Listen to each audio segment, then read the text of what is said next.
gathering crowds, where the voices roll steady, unbroken and proud.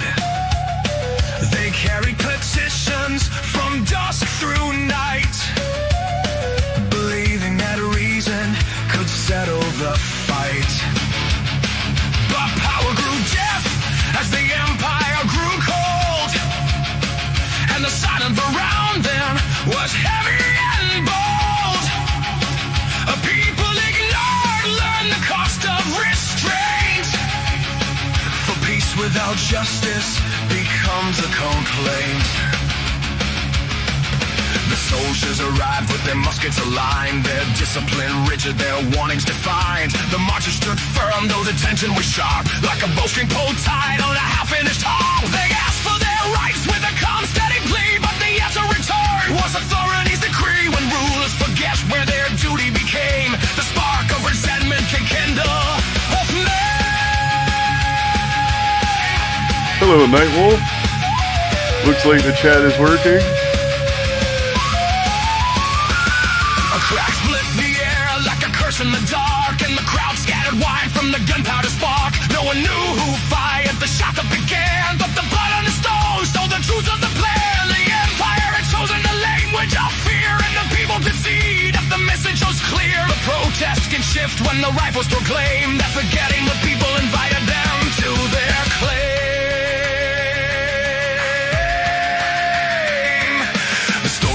Fast through the taverns and towns, whispered in alleys and shouted in rounds. Each telling grew sharper, each detail more stark, like a lantern that brightens the edge of the dark. Man who once trusted the crowd's steady hand now question the motive that governed the land. When memory falters and justice grows lame, the cycle of violence returns just the same.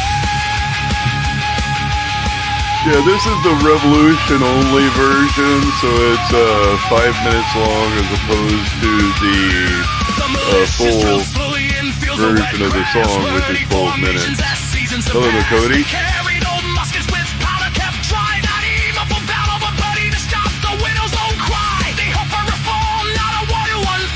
The patience grows brittle when pushed to the coal.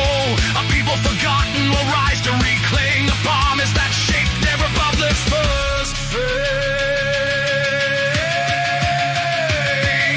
The empires at war shook from tighten its laws, convinced that coercion could stifle the cause. But pressure breeds faction, faction breeds fight, and the crown could not see what was in plain sight. But colonists watched as their freedoms were chained, and the hope for conciliation slowly drained. Believe and forget why the power has aimed. Hello, Sue. Remember it and serve the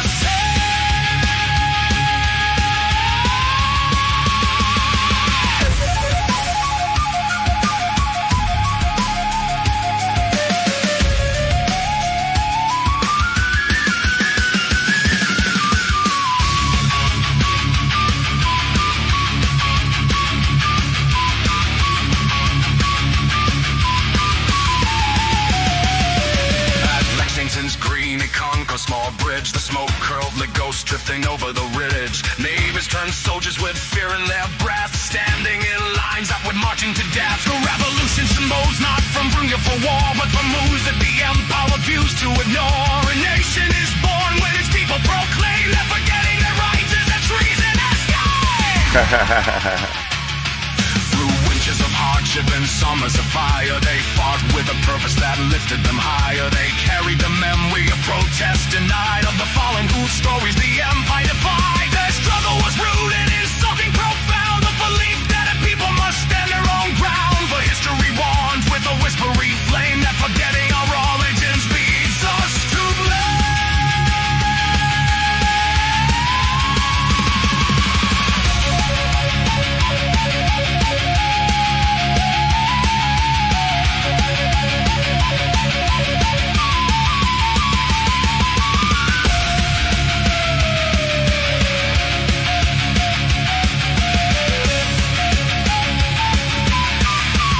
It's really not lawless here. It's not crazy at all. Hello, my name is Urzu Zyquin, and welcome to my channel. How's everybody doing today? So, let's see. Where am I going to start today's video? I guess it was about a year ago. There was a apartment building. Um, okay, so about a year ago, there was an apartment building next to the ice facility. The ice facility was using a lot of pepper spray and flashbangs, and not pepper spray, but gas canisters. Two different types of gas canisters and flashbangs.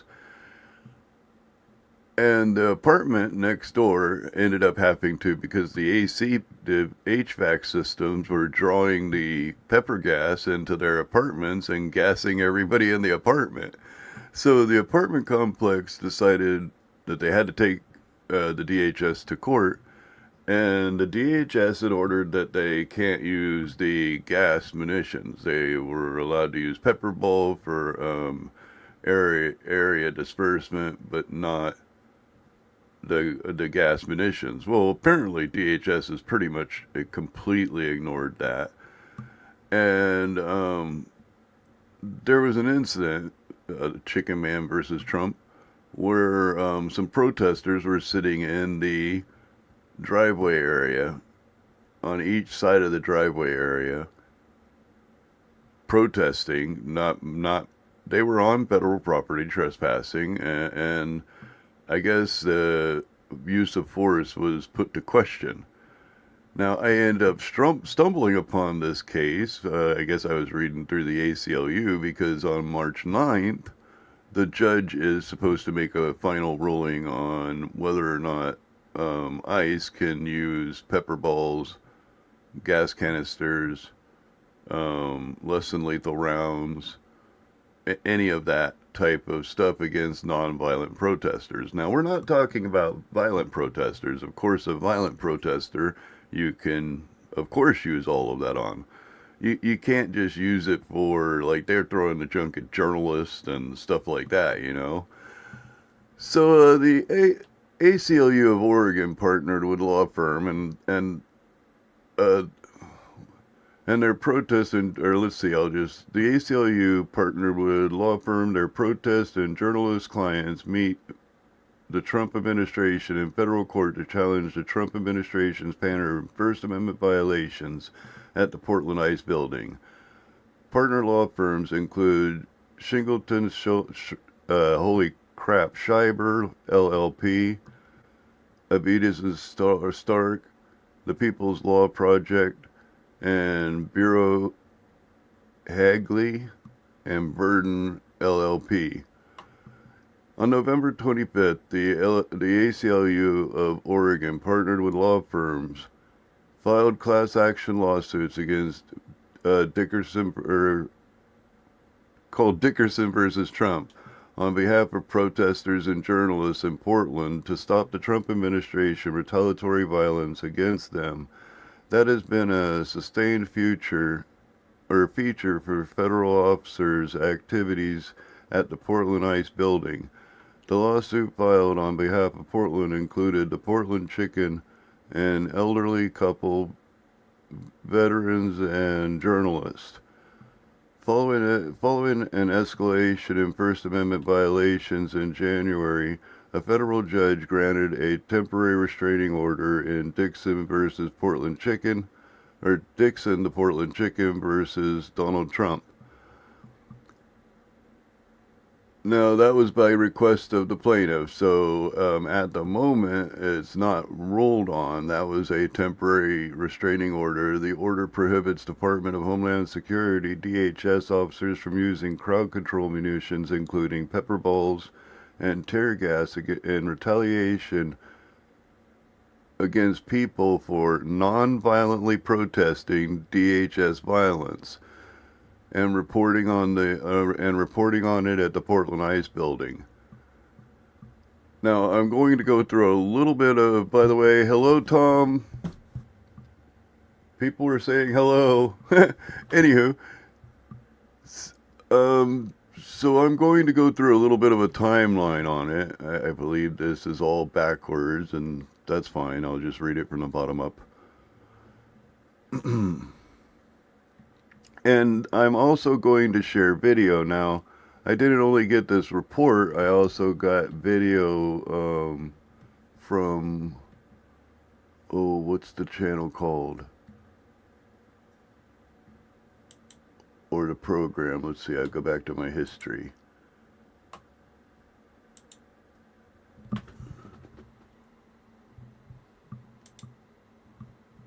Yeah, I got some video from Pacer, so that was kind of cool. I'll be sharing with you guys today. And what it is, it's several depositions of officers, which, man, some of them sound like they're like straight out of freaking Taco Bell. And onto the streets of Portland with munitions in their hands. So let's start with November 21st. In this Trump administration, federal government stepped up federal civil immigration enforcement in communities around the country, including across Oregon. These enforcement activities have become increasingly violent and dangerous, creating widespread fear and increased public opposition to these mass deportation tactics. The Portland Ice Building has been a focal point of community opposition and has become the site of over 100 days of nonviolent protest. Despite overwhelmingly peaceful activities, the Trump administration has falsely characterized the building as under siege. And as you know, I went out there and recorded all of it, so it doesn't seem like it's absolutely under siege. Has authorized full force in response to in efforts to suppress voices and storytelling opposed to this administration's police or policies and preferred false narratives. Federal officers have targeted protesters and journalists alike with brutal levels of force, including the dangerous and indiscriminate use of near lethal weapons like exploding tear gas canisters, pepper ball rifles, flashbang grenades, and other repressive tools. The lawsuit challenges these blatant attempts to retaliate against protesters and journalists and interfere with fundamental rights enshrined in the First Amendment of the U.S. Constitution, freedom of speech, freedom of press, and the right to peacefully assemble and express disagreement with the government. On January 27, 2026, the ACLU of Oregon and its cooperating attorneys submitted an emergency filing on behalf of protesters, journalists, and on January 27, 2026. Again, in the Dixon Portland Chicken versus Trump. I love the title of this case. But anyway, seeking a temporary restraining order.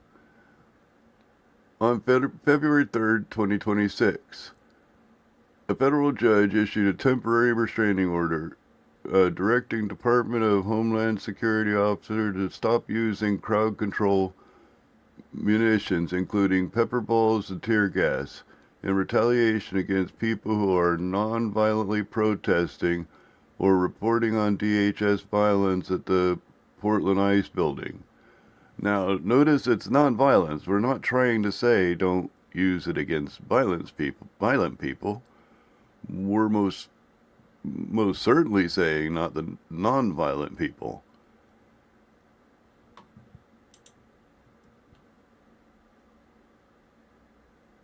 Oh, well, I'm glad I could share some stuff that you don't hear a lot about.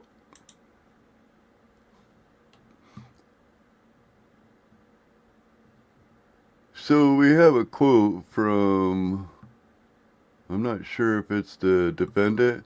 I'm grateful that Judge Simon agreed that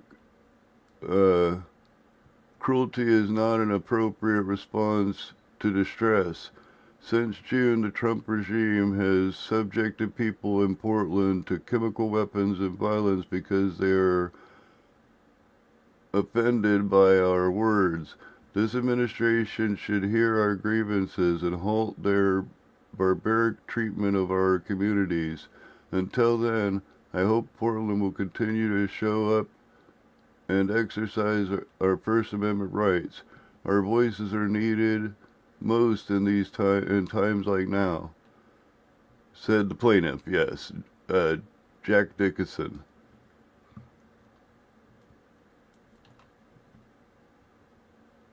So we're gonna go to, I guess it's Monday, March 2nd. Kelly Simon of the ACLU Oregon shared opening statements.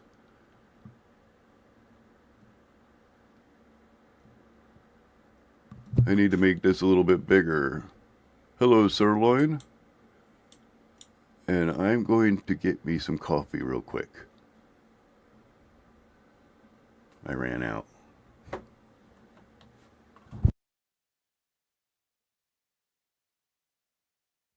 Man, I don't want to just leave it here silent. Yeah, we'll start this and then I won't let it play when I come back. We'll stop it.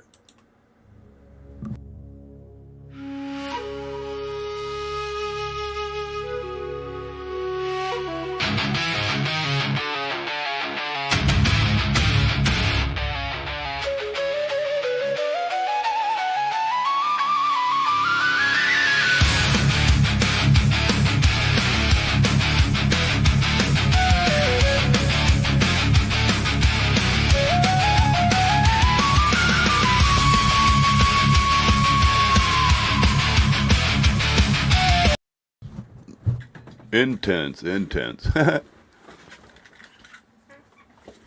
Okay. Let's pull this over here where I might be able to see it.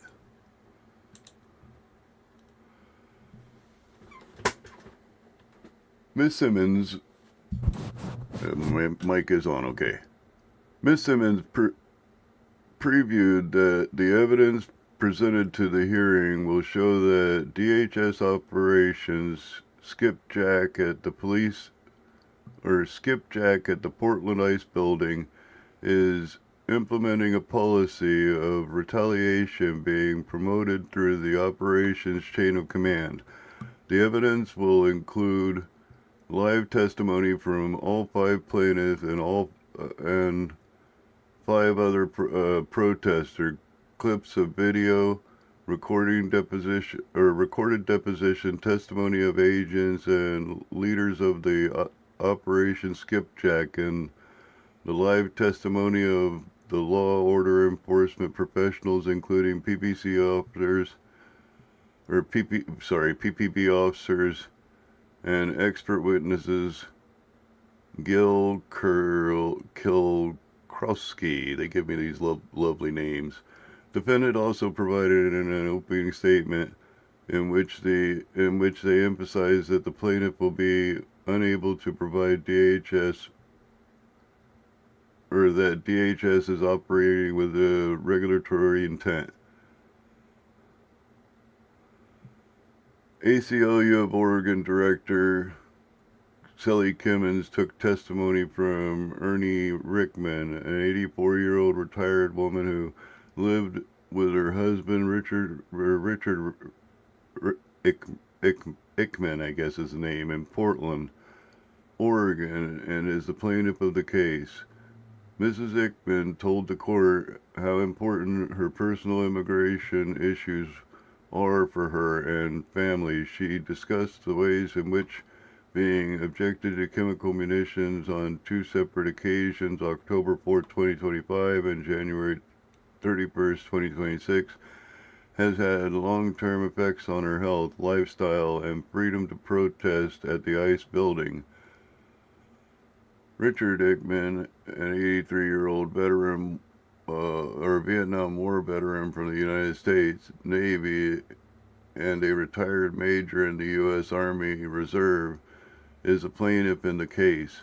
Mr. Ickman discussed the importance of the oath he took to the Constitution and the First Amendment, discussed the ways he felt targeted at a protest on October 4, 2025, including as depicted in a video that the plaintiff submitted to the court describes feeling he had when he saw his wife covered in blood later in the same day, and described his experiences on January 31st, 2026.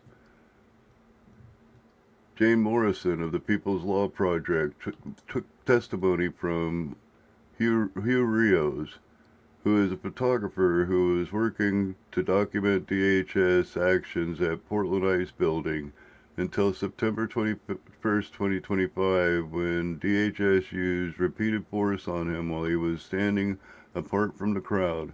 Mr. Rios described a very joyful protest crowd that day. However, the officers decided to push the protesters down the street. Mr. Rios described that he was standing well away from protesters when DHS agents walked past him and rolled a tear gas canister at his feet, and then pelted his body from shoulder to feet with an estimated 22 or more pepper balls. The agent also shot and damaged Mr. Rios' camera. Mr. Rios described the emotional impact of that experience and how it chilled his desire to continue documenting events at the Portland Ice Building. Now, I think I might look at. I have a stack of videos. I think at this moment I may find that exact one. Oops, I pushed the wrong button. This is supposed to be day one. Do. Don't you love when you do that? You push the wrong button and you lose everything here. Let me pull this over for just a moment. Here, see what you guys are saying. Hello, Tom.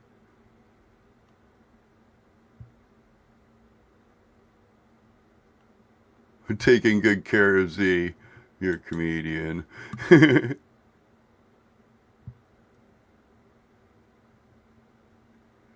Oh yeah, I definitely make some candy and donuts disappear. Yeah, the other night I got some donuts.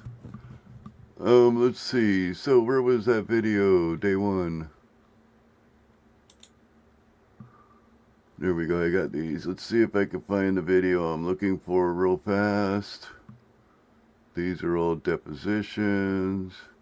That's because that's day 3. I'm not looking for day 3. Let's see if it's in day 2.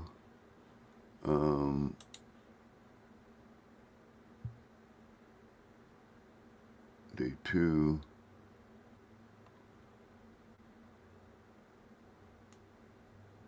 No, I believe it's day 1. Oh, it might be day 2.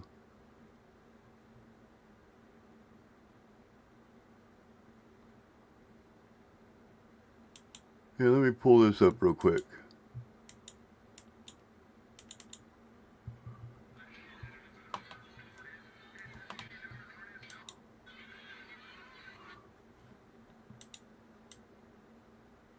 Let's see.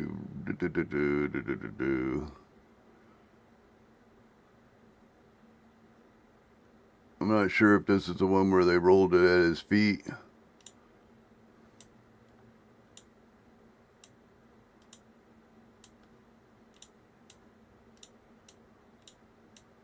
I know you guys aren't looking at anything right now. I'm trying to zoom through this video and see what I have here. Yeah, it might not be that video. I might just watch it later when I watch all the rest. I need to now find day 1 because apparently I lost day 1.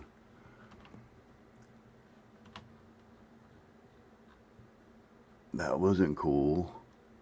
Let's click on this one. That gives me day 2. Shit.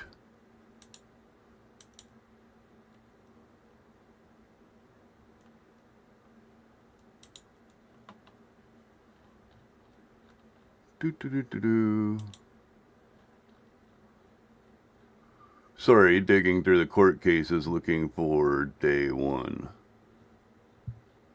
Because I want to make sure I have day 1 available when I need it.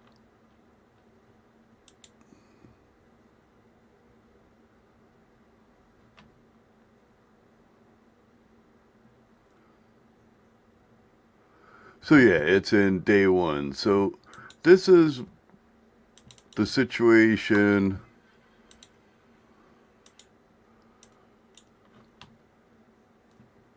Let's pull up my share screen now.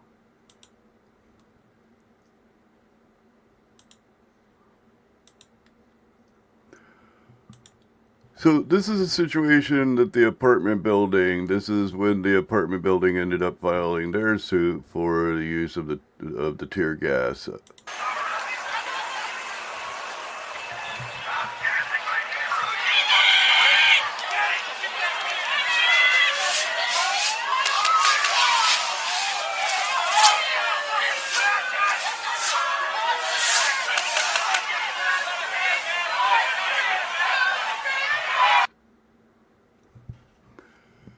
And let's see, drop that down real quick. We'll go back to the next video.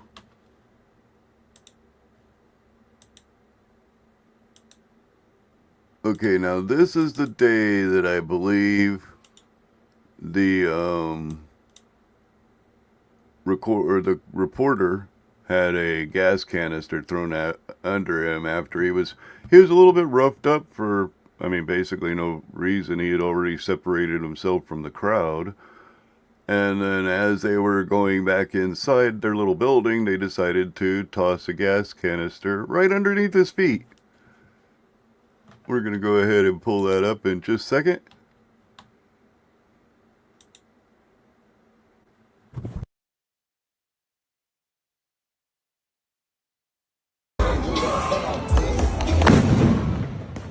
Okay, go back. Go back behind me now.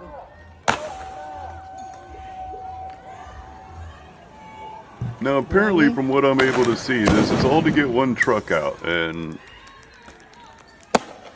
there isn't a better way to move the crowd.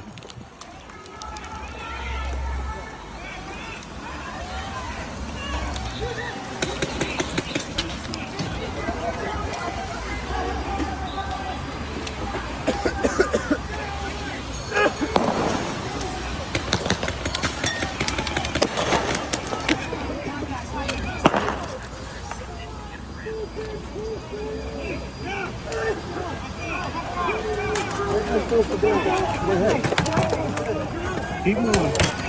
Good.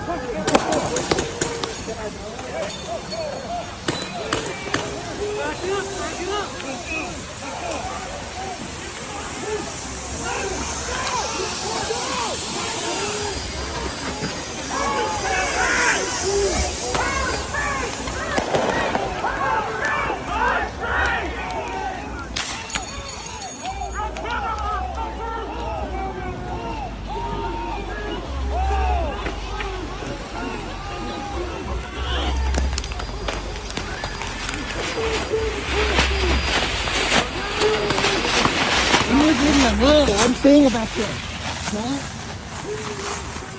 Back it up, Jim. I don't care. Back it up. Move. Hey, move. This is the move. Stop. Move. Move. Move. Listen, get back. Hey, what the fuck? That's the way you fucking treat a veteran?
This is what we fucking got.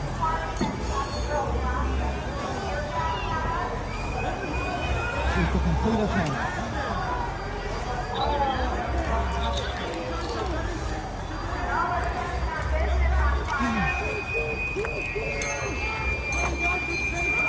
Fuck you, Tyrant! You will burn in hell for what you do!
Can you watch my back? Can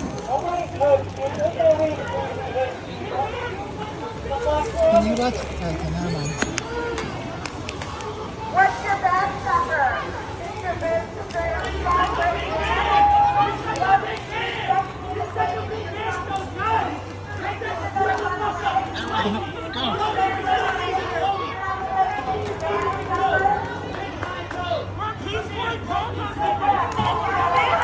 And so far what I'm seeing is this guy appears to just kind of be documenting.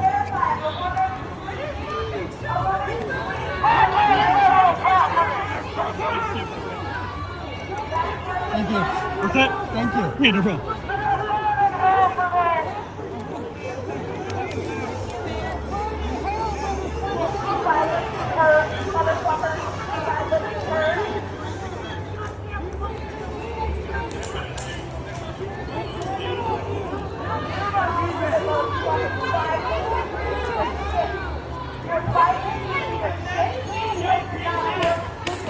I'm not sure if the gas won't work, but they'll be more resilient to it.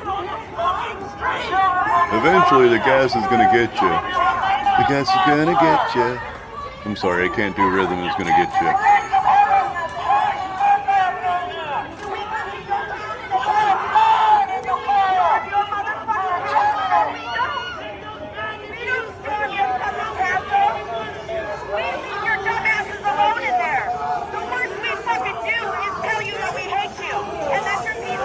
Because you are.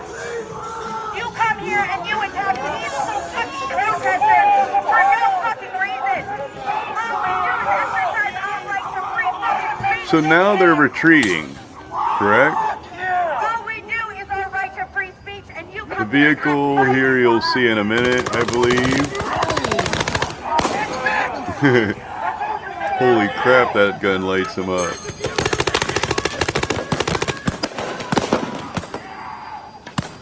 And so far he's done what they've asked him. He's stayed right there. They positioned him there. Hello, Ironton Auditor.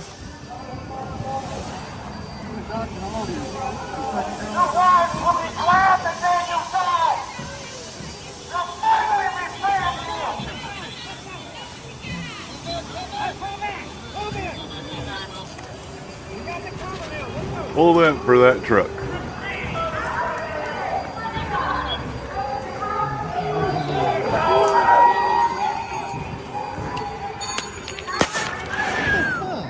Now, what was he doing there? What was he doing there? He was following their orders. They told him to stand right there. He's standing right where they told him to stand. And this dickwad drops a frickin' gas canister right at his feet.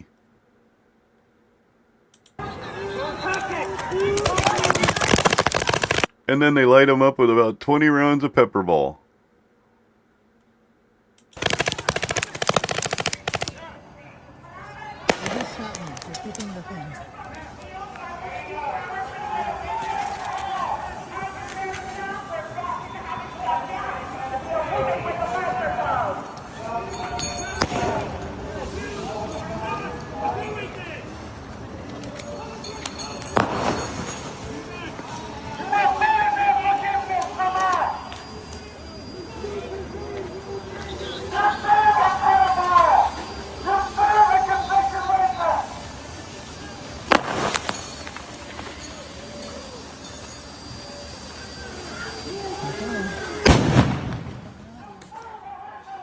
Terry, that's right, Terry. I gotta remember Terry. Darn it. Terry Auditor. Just fucking go in.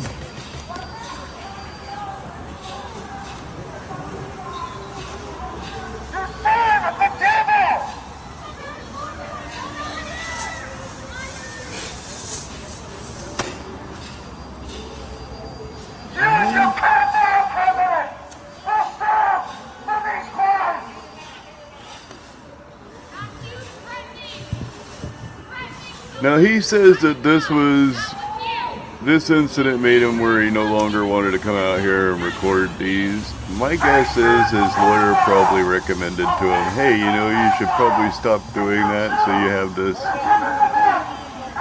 little heartfelt story to tell the judge. Oh, I can't do it anymore.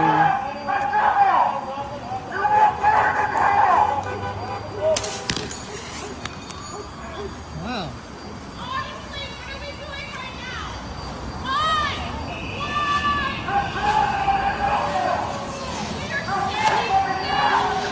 I agree with the chick. What are they doing that they're just still lobbing freaking munitions at them? What are the protesters doing to that building? To that little blue line that they say supposedly is their property.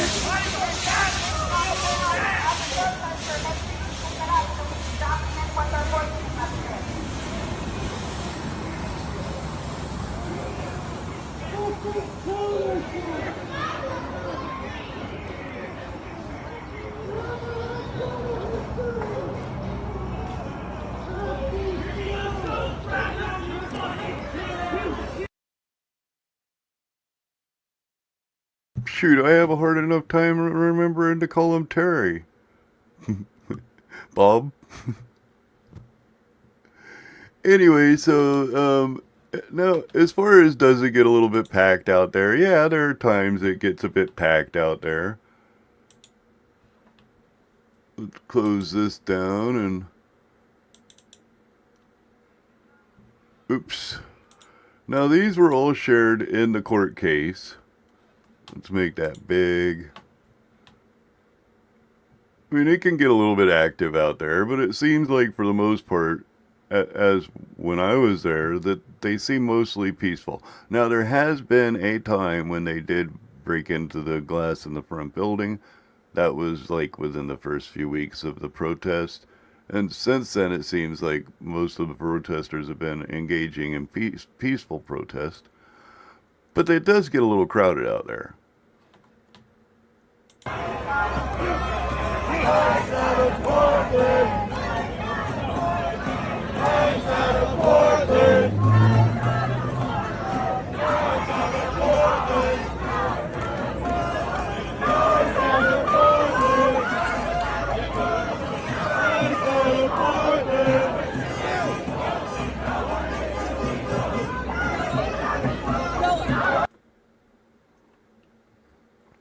Yeah, so as you see, there it can get quite a bit of people out there. Let's see. Close this down real quick so I can go back out to the report.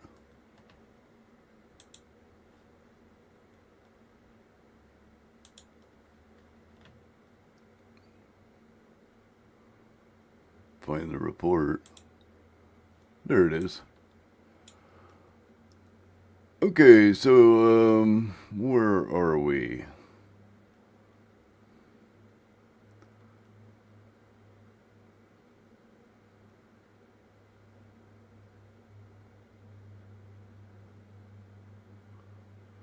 Okay, yeah, we'll have some testimony from law enforcement officers. ACLU of Oregon Legal Director Kelly Simon took testimony from Lori Ekman. I've already read that part. Oh, that's right, because I'm supposed to read it backwards. Haha.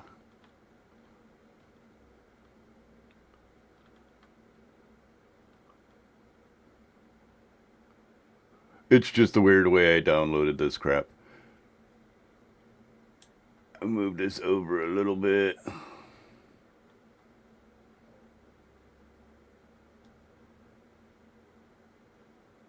Yeah, we don't have any snow. We didn't get any snow this year, which is kind of sad. We didn't even get much on the mountain. The mountain's kind of not got a lot of snow, which will be bad for this summer.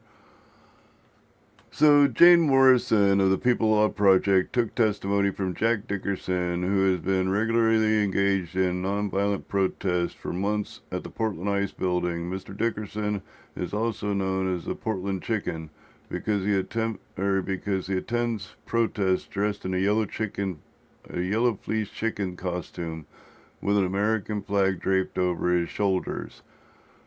Since early April 2025, Mr. Dickerson estimates attending protests on approximately 150 days, about 50 to 60 hours a week.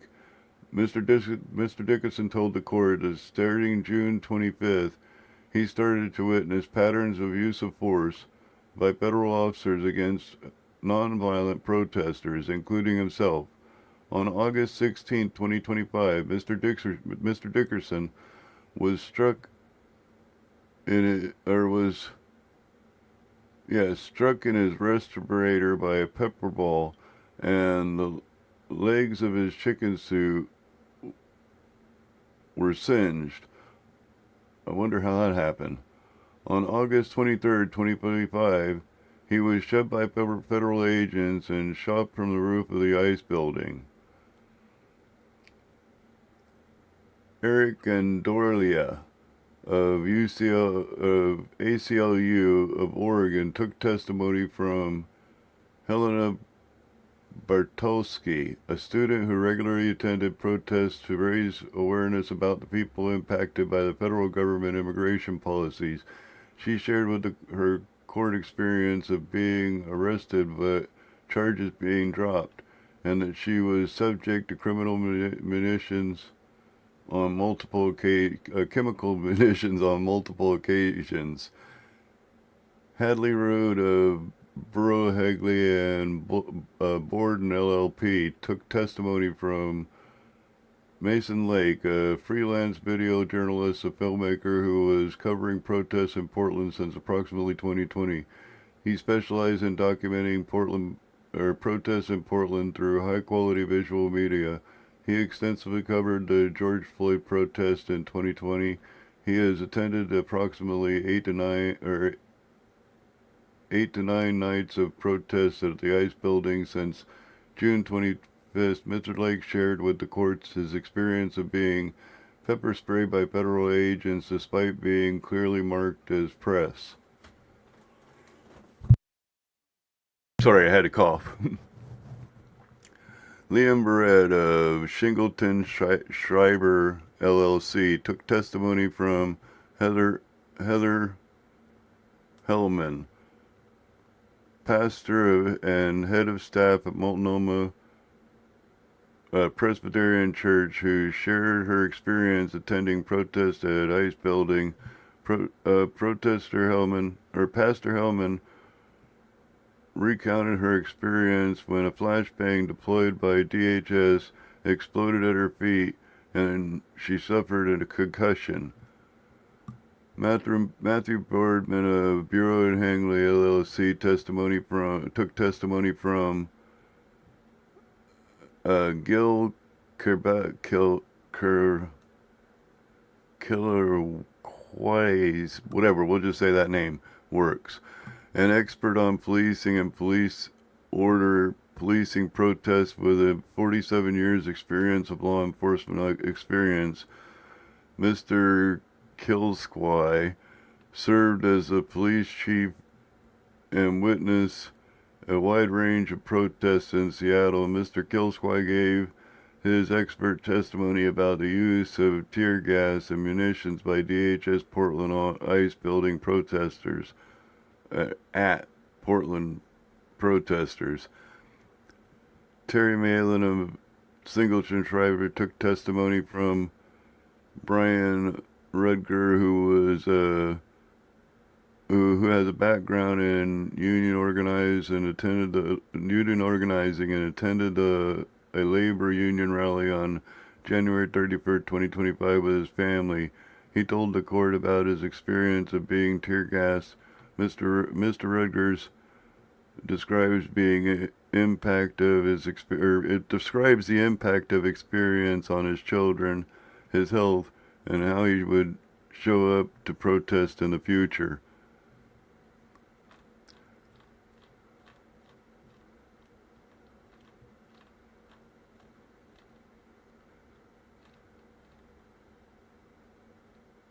Yeah, and that, I believe, brings us to basically the end of that article. So we have all the video from the last 2 days of the deposition. I believe I'm going to go ahead and play those in order. Now, some of these will be officers' testimony, which is great because some of these officers sound like clowns. I'm not kidding. Let's go ahead and pull this one up. Error occurred. Oh, come on. You gotta be shitting me. Error occurred. Okay, let's refresh.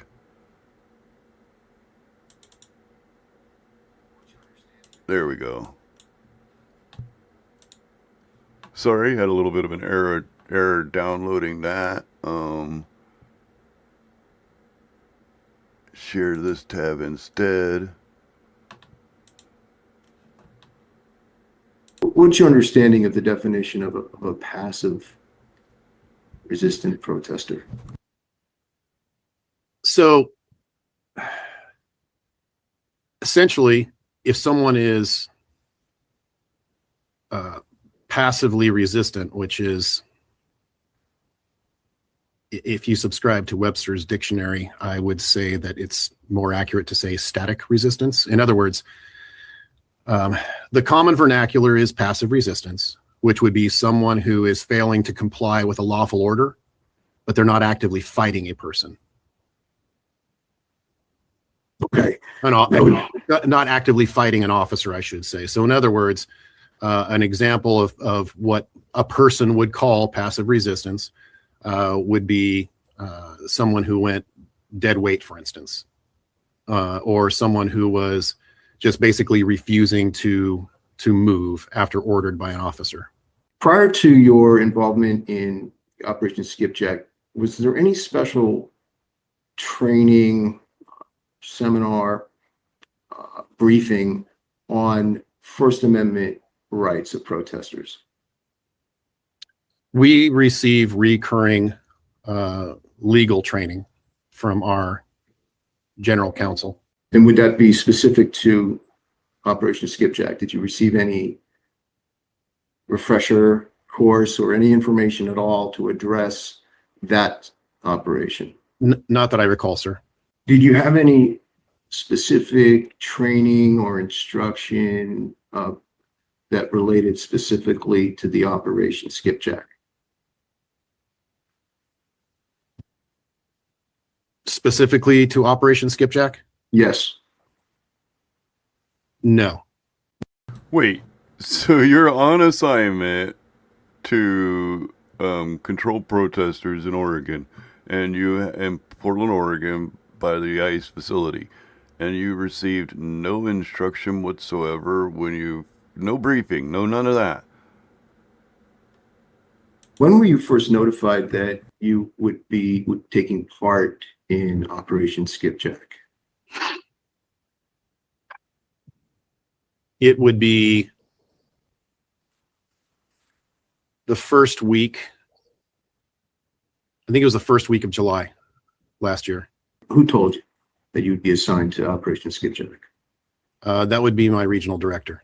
Were you told what duties you would be responsible for within Operation Skipjack? Yes, he had asked me to be the incident commander essentially on a part-time basis, on a recurring basis. What was your understanding of your duties as an incident commander? So the primary function of an incident commander is to ensure that the teams that are present at an operation understand the commander's intent, if you were, or in this case, understand the intent of my regional director and the director of the agency. So you would relay your regional director's intent to the officers under your command? Skipjack is the name of the assignment for the ICE facility in Portland, Oregon. It's the name of the operation to stop the protesters from supposedly seizing the building.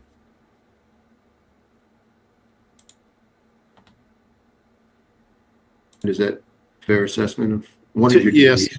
yes. To the tactical commander and to the, you know, partner agencies and the team leads.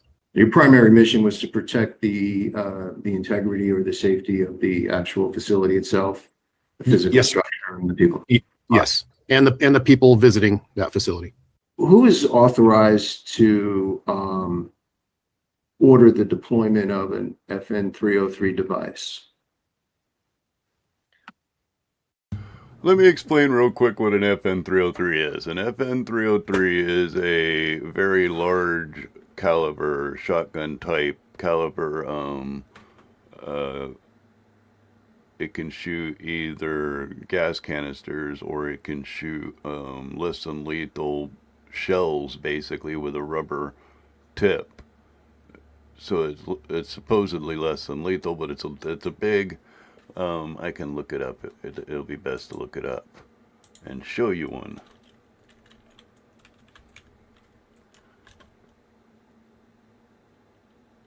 Images. That's the easiest way. We'll pull that up here and we'll pop that up. Oh, you guys can see the search. I'll share this tab. I believe that shows you what the gun looks like. Now that canister is used in a very unusual way. You'll find out here in a bit. So where was I? Share this screen instead. Pull all that crap down and start the video. Well, we authorize our officers to make the decision on the force that they use based on the totality of circumstances that they observe. So the line officers can make their own determination on whether to employ a FN 303 in this case. Is that right? Yes. Did you deploy a FN 303 during protests that took place outside the ICE facility in Portland? Yes, sir, I did. On how many occasions did you do that? I don't know. As I mentioned earlier, a bit of Groundhog Day. This has been going on for quite a while. It's difficult for me to. I'm running another operation. It's difficult for me to remember that. An assload Can you tell us of time. on how many different days you deployed non-lethal weapons that would be reportable? I don't remember. Do you recall activities taking place on September the 1st of last year? I recall working as the incident commander that day. Not a whole lot of specifics. And prior to this date, did you personally deploy an FN 303 at any other time during Operation Skipjack? I believe so. Can you give us an approximation of when you did that? I really can't. I would have to review reports, sir. Do you recall deploying yourself personally an FN 303 device on September the 1st in the evening against protesters? I don't specifically remember that. You did deploy yourself a FN 303 device that evening, right? I did. When did you first actually lay eyes on the protesters? I don't remember. Well, a group of protesters dancing outside that evening in unison to some music that was being played over a loudspeaker. My independent recollection of that was their guillotine song that they were playing. Did you describe that as Wait, so words, their guillotine song that they were playing was justification in order to open up on them with a 303?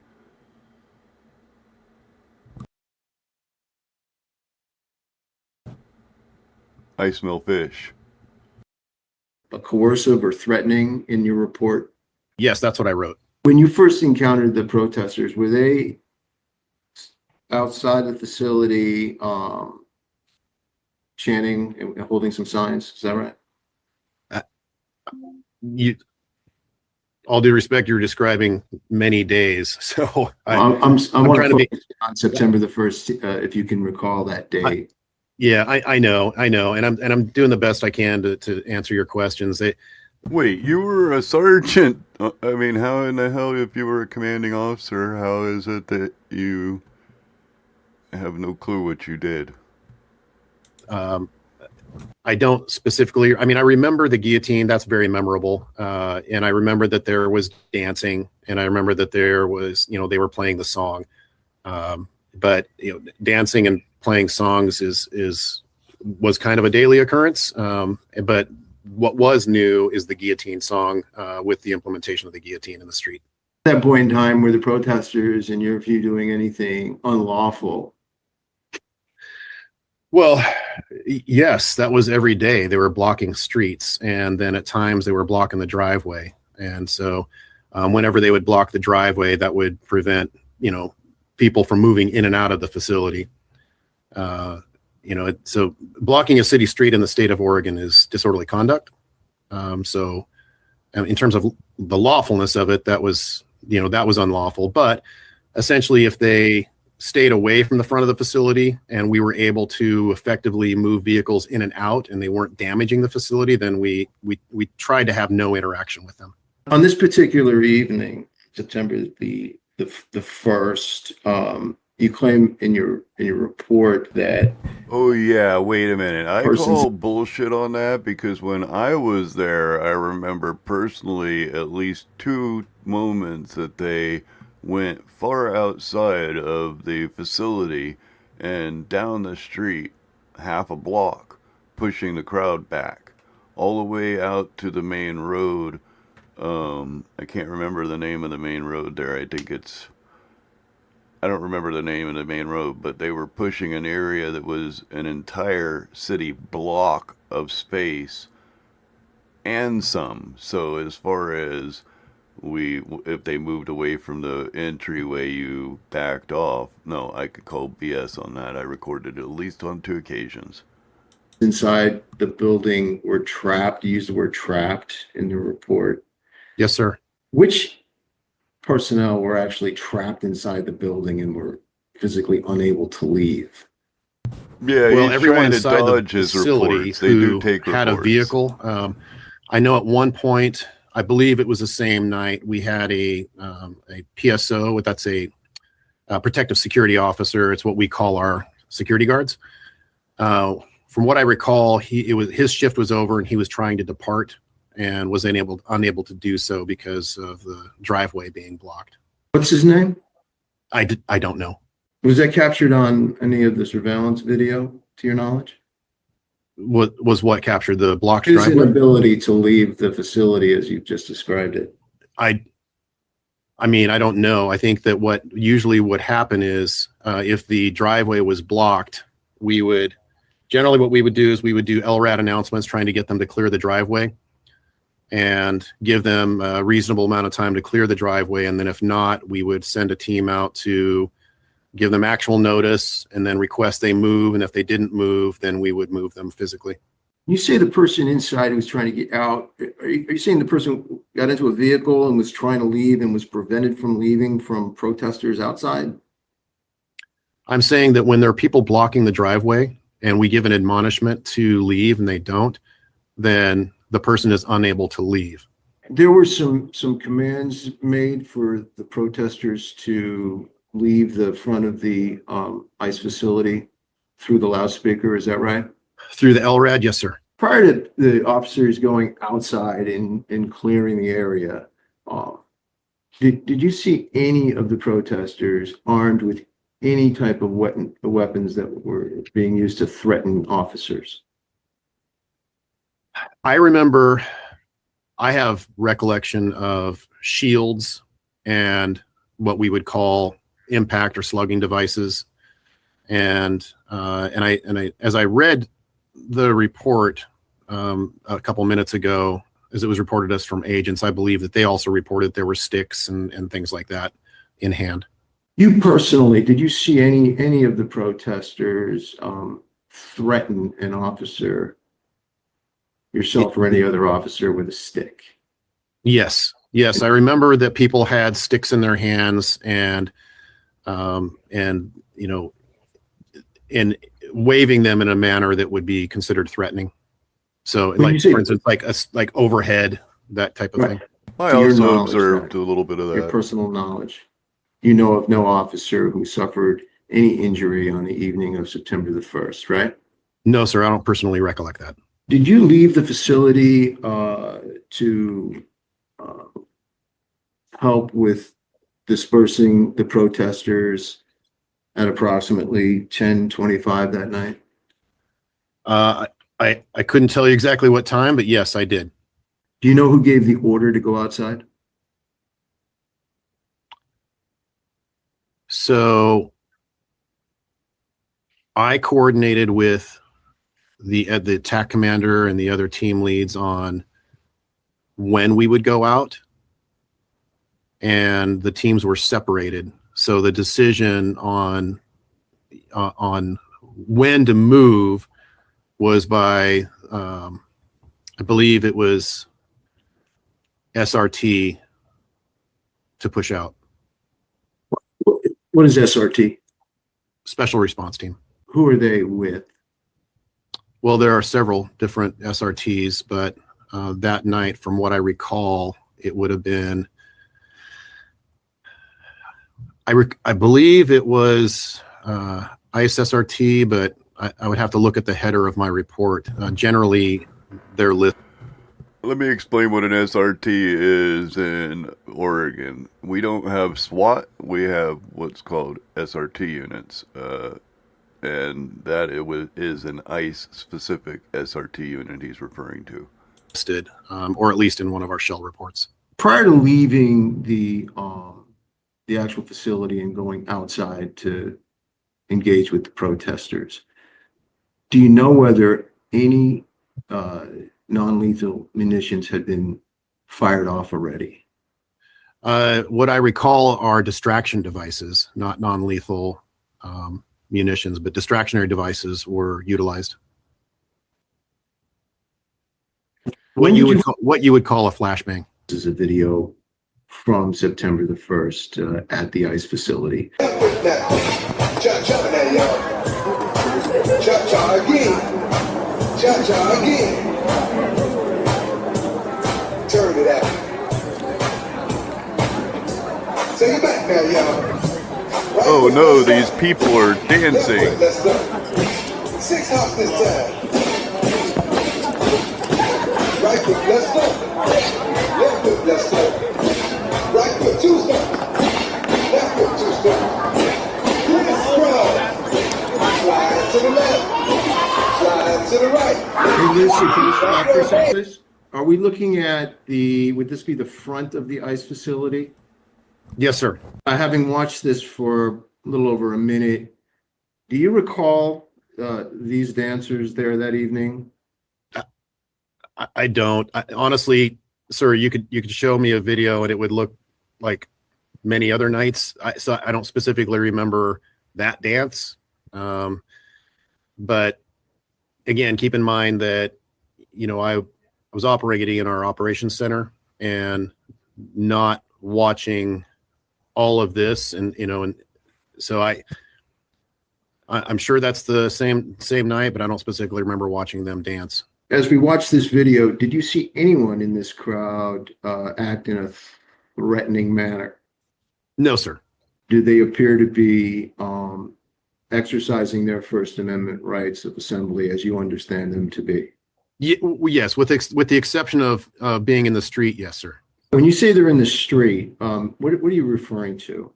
Well, if you take a look at the yellow line, and Right. if you take a look at the feet where people are at, and again, this is not something that we were generally enforcing, but in the state of Oregon, you can't be in the middle of the street as a pedestrian. But if They are blocking the driveway currently. It's a citation. Which is a CFR violation. It looks like, based on this video, I don't know time frame wise when this was, but right now, by CFR, they're blocking the driveway. When you say they're blocking the driveway, then would you then call the local Portland police to come in and issue citations if you felt that was necessary? We on the regular would contact Portland Police Bureau to advise them that that people were blocking streets, and that there were local crimes occurring. Again, that's not something that we were enforcing, but yes, we would regularly let them know that through our dispatch mostly. I take it that you haven't seen any activities yet that would justify the use of non-lethal weapons such as the FN 303 on these folks. Is that right? Yeah, that's correct. Right now, I don't know. Well, the caveat to that being, I don't know if an LRAD had been given yet.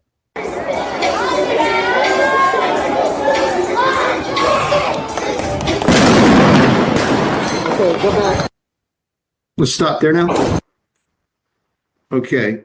Could you tell us what we just heard? What was that? Yeah, I recognize that as being a distractionary device. And what A is a distraction? A flashbang. A flashbang? Yep. Let's continue to play. I heard no LRAD warning. Let's stop again. You see that green smoke there on the right of the screen? Yeah. What is that? To the best of my knowledge, it's just smoke. And what is the purpose of deploying smoke? It's just like the flashbangs. It's to encourage people to clear the area. Did you, at this point, hear any orders to leave or any announcements made over loudspeakers? At least Not in your video. And you notice now the gates have opened up. You see that? Yep. Up to this point in time, do you see any protester interfering in any way with the officer's ability to just walk on out of the gate and onto the street? No. Do you see the protesters engaging in any activity that you believe would justify the use of the deployment of any non-lethal weapons? Just the blocking of the driveway initially. All right, so what we saw earlier, that would be consistent with the use of force policy that you were operating under the deployment of those devices that we've seen right here.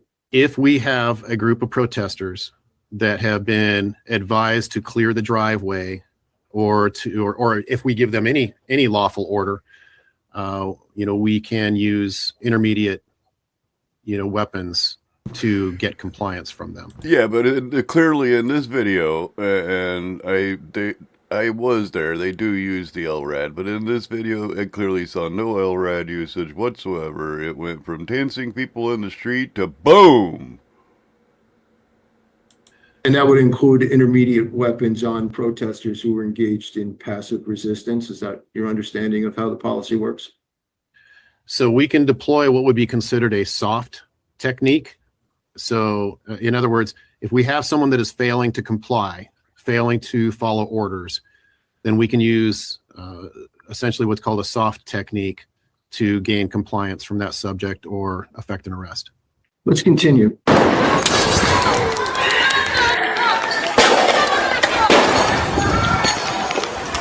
Can we stop again? Did you see that canister rolling toward the front of the video?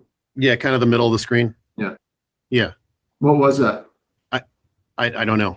Does it appear to be some type of could be a tear gas canister that's dispersing some type of a chemical agent? It could also be smoke. I don't know. Again, we don't have those. So I don't want to speak about, I can't speak intelligently about those munitions because they're munitions that another agency uses, not us. Continue, please. All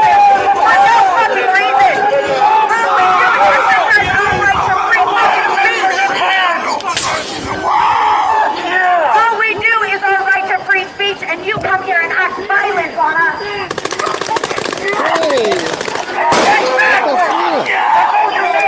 Oh, I guess that's acting a little violent.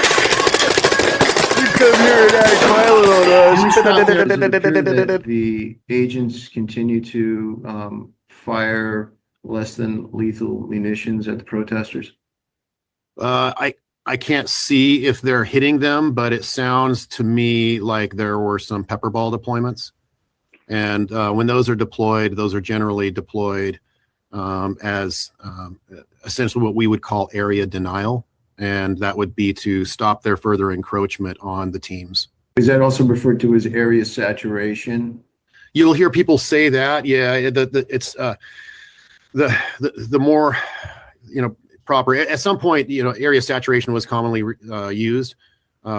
We say area denial because the purpose is to prevent someone from encroaching into an area. Is it within the scope of the permissible use of force as it pertains to Operation Skipjack to use that type of munition on a passively resistant protester? It is permissible to use if it's used as a soft technique. So in other words, it's no different than pepper spray. So if someone is failing to comply, then, and I know it looks like a completely different device, and it is, but in terms of the effects of the device, pepper ball, PAVA, and oleoresin capsicum, which is pepper spray, it's essentially the same effect, and it's considered, and I'm not speaking for ICE, I'm speaking for our policy. It's considered a soft technique. So if someone is not compliant with a lawful order, then a soft technique may be used on that person. Did you see anything on that video from the start to finish, from the time that the officers first deployed munitions to the crowd that was dancing outside of the ICE facility? Did you see anything that the officers did that would be inconsistent with the justifiable use of force as applied during Operation Skipjack? No. And again, that is speaking for FPS. Was there any type of coordination done amongst the various agencies that are under the umbrella, of course, of DHS to coordinate use of force during Operation Skipjack? Yes, sir. Yes, sir. Before, essentially before what we, again, would call a push, we would coordinate and essentially read each other in on what capabilities each team had. At the beginning of the video, when the officers began to come out of the facility, was that a push? That's what we'd call a push. Yes, sir. Were you part of, to your knowledge, any of the discussions prior to that push that we saw? I recall I was, yes. And what that do you would have recall been- being told during that conversation? I mean, we always discuss tactics, and it would not be appropriate to discuss our specific tactics, but essentially it would depend on what the crowd was doing in terms of how we would push out to basically achieve compliance from the group, and in this case, clear the driveway for the evening. So I was fully aware of what munitions each team had, what capabilities each team had. Do you know, in terms of the exchange that we just witnessed, whether any officer involved in that push and the use of force was disciplined in any way? I don't recall that. Do you know whether there was ever a debriefing after this event where it was suggested by any supervisors that the officers might handle that situation in a different manner? I don't recall anything like that. Was there ever anything brought to your attention that the officers involved in the video that we just saw need to do anything different in the future? I don't recall if that happened or not, sir. But as you just said, having seen the video, you see no reason why that would have occurred because everything was done, as far as you could tell from the video, by the book, right? Within policy, yes. We're going to go to Exhibit 4. Stop here. Is this what your interpretation was of her menacing the officers with the stick? We see her here extending the stick toward the officer. Yes, sir. Yeah, the as close as she is in this, and depth is a little bit difficult on video, especially POV video, point of view video.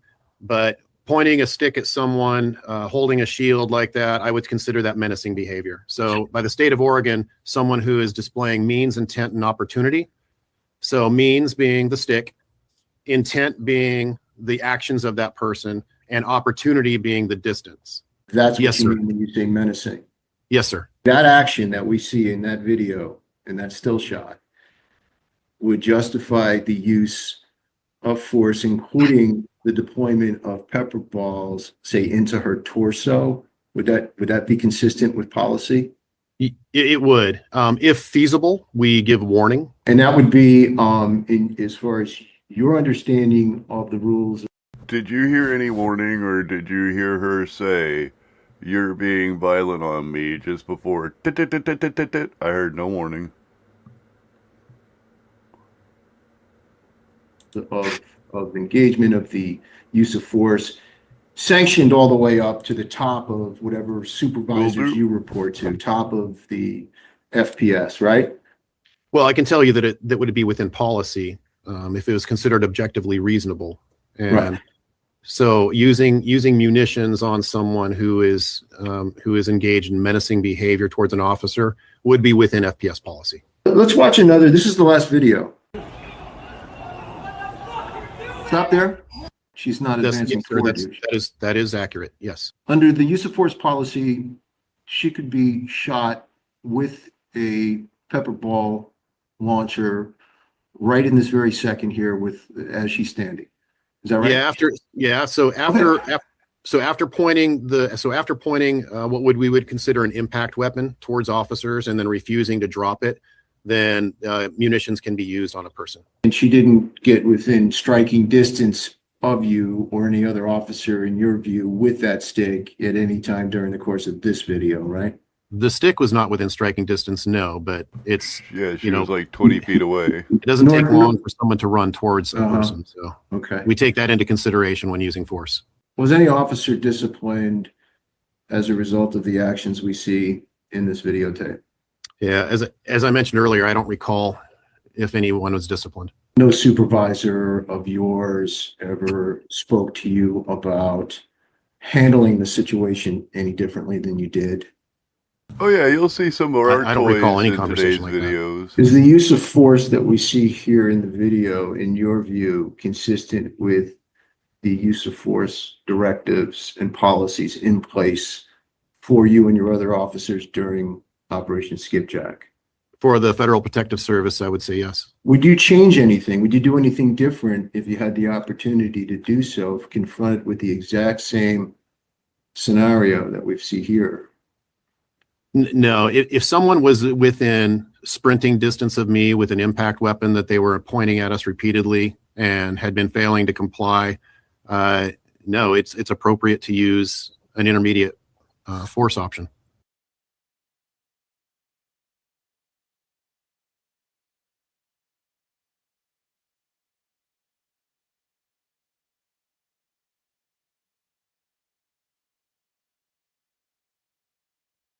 Slipped off to get coffee and the video stopped. Great. Put this over here. Close down Discord. Oh, yeah, we got a little bit different types of munition. Let's close this real quick. Pull this down. Pull that down. And I believe this is another deposition of an officer.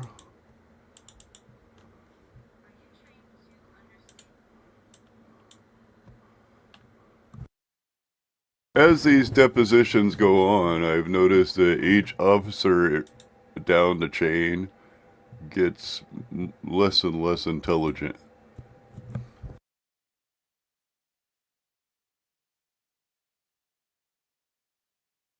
Are you trained to Oh, no, I had understand some of that in the the difference middle of the between video. active and passive resistance? Yes. Can you tell me the difference? Passive is dead weight, non-compliance, and active is becoming physical, trying to pull away, trying to attack. And does the Federal Protective Service train on a use of force continuum? Yes. Are you expected to think about the level of resistance you're facing when you are considering where you are in that use of force continuum? Yes. Are you trained to use force that is proportional? Can you define proportional? Let me ask you, can you define proportional? No. Are you trained to use force that is reasonable? Yes. Can you define reasonable for me? No, I'm not great, but let's just try on my own to define force. You apply the amount of force that is enough to stop your attacker from continuing.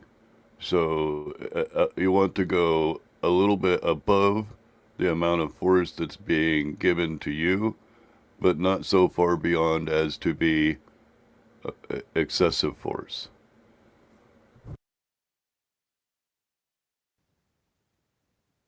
The amount of force that's necessary to get compliance. And can you define necessary for me? The amount of force necessary to accomplish the task. And it could be the minimum amount of force. When you define the word necessary, you used the word necessary. Could you replace that word in providing me with a definition of necessary? You want me to use a synonym of necessary? Yeah, I would love to hear how you understand that Unavoidable. term without using the term itself. If you're able.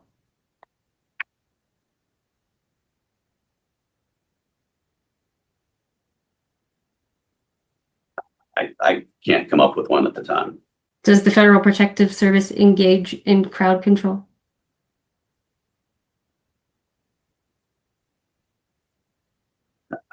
I would need your specifics on what you call crowd control, what your definition of crowd control is. Because any more than two people is a crowd. Have you been trained on what the word peaceful means when talking about assemblies? Peaceful, yes. What does that word mean? To me, peaceful is you are lawfully doing your First Amendment rights. How would you define not peaceful? If you are committing a crime while saying you're doing your First Amendment.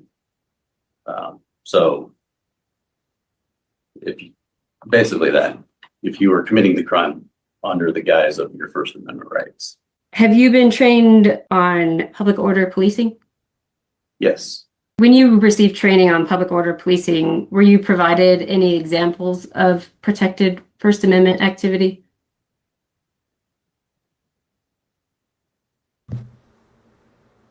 You would think that's something you'd be trained on in public policing. I don't recall. I don't recall. Are you familiar with the term civil disobedience? Yes. And is that the same as civil disturbance?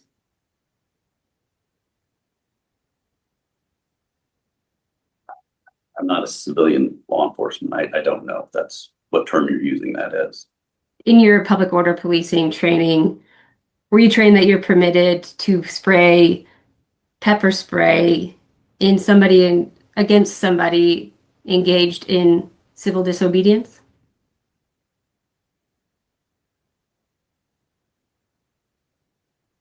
Yes. And in your public order policing training, were you trained that you are permitted to use pepper spray on people who are engaged in passive resistance? If they're not following directives. When you were deployed to Portland in January of 2026, did you receive any training or instruction when you arrived? Yeah, we spent our first 2 days going through training. And one of those was PLS training. What was the other day? What did you train on the other day?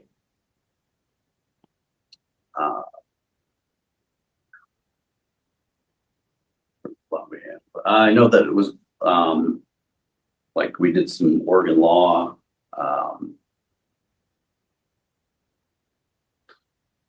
I I honestly, I don't remember what all the days. I know that we did some like walkthroughs and walk arounds to see the area, so we know, but Kind of a site orientation. basically, yeah. Do you remember which Oregon laws you were trained on? No, it was briefly just to talk about, I'm trying to remember it. Basically, it's just, we try to familiarize ourselves with how Oregon laws apply. Like, That there prime was a example current is open restraining carry. order on the things that you did. We talked about how Oregon is an open carry state. Did you talk about Oregon sanctuary laws? I don't remember. I don't recall sanctuary laws. Did you talk about or learn about any Oregon laws that limit the use of force? No, Wait a minute, Did what? you receive any documents as part of your 2-day training when you arrived in Portland? no. He didn't learn anything about use of force in Oregon. Wow. So on January 19th, 2026, there was a sit-in at the Portland Ice Building, right? Correct. Do you remember them sitting along the side of the driveway? I do, yes. And blocking the driveway. When you say and blocking, are you referring to the people sitting on the sides of the driveway? No. I'm saying there were people sitting along the sides and other people blocking the driveway. People didn't move when they were asked to, right? Correct. They weren't violent, right? Correct. Did any of the protesters have sitting that in the video in a driveway bit. holding signs threaten you? No. You didn't hear them threaten any other officers, right? No. They were engaged in passive resistance, right? Correct. Then why would you use chemical force upon them? You just said that it's not authorized to use chemical force upon somebody that is passive resistance. And at some point, the Federal Protective Service decided to use force against those protesters, right? Yes. Who made that decision? The incident commander. Did the incident commander communicate to you why We have you were going to loads be of using video. force? This is going to be all the video that's 'Cause they available were- from the case. We were trying to clear the driveway so we could have restored functions for the facility. He didn't probably say that. That's how I guess. That was your That's how I perception. took it, yeah. Okay. Did you personally give any warnings to the protesters sitting on the ground in the driveway? Yes. But those commands would have been muffled by your masks, right? Yes. Yes. And did you give them an opportunity to comply with that order? Yeah, we gave multiple warnings before we even went outside. So Bravo team and Charlie team were lined up behind the gate, correct? Correct. And some of you had pepper spray and some of you had pepper ball guns, correct? Correct. And you had pepper spray, right? Correct. And when the gates opened, you all came out and you deployed your pepper spray, correct? Correct. And you deployed your pepper spray on protesters sitting along the east side of the driveway, right? Yes. Did they threaten you? No. Why What were did they you doing use wrong? your pepper spray? They were trespassing. They were not leaving federal property after being directed multiple times to leave federal property. Because they were trespassing and not obeying your orders, you deployed pepper spray on them, is that right? Yes. An officer shot pepper balls at the ground at their feet and above their heads, right? Correct. Is it fair to say that not following directives and remaining in place is passive resistance? Correct. Then why did you use the chemical force? So the use of force rules for passive resistance for public order policing would have applied at this time, is that right? Correct. When you feel Is he a plant to like mess this whole case up? Because you're really doing a bad job at this, man. You're supposed to at least try to make it sound like, you know, you were justified, but you're clearly saying that they were passive resistance when you used chemical agents upon them.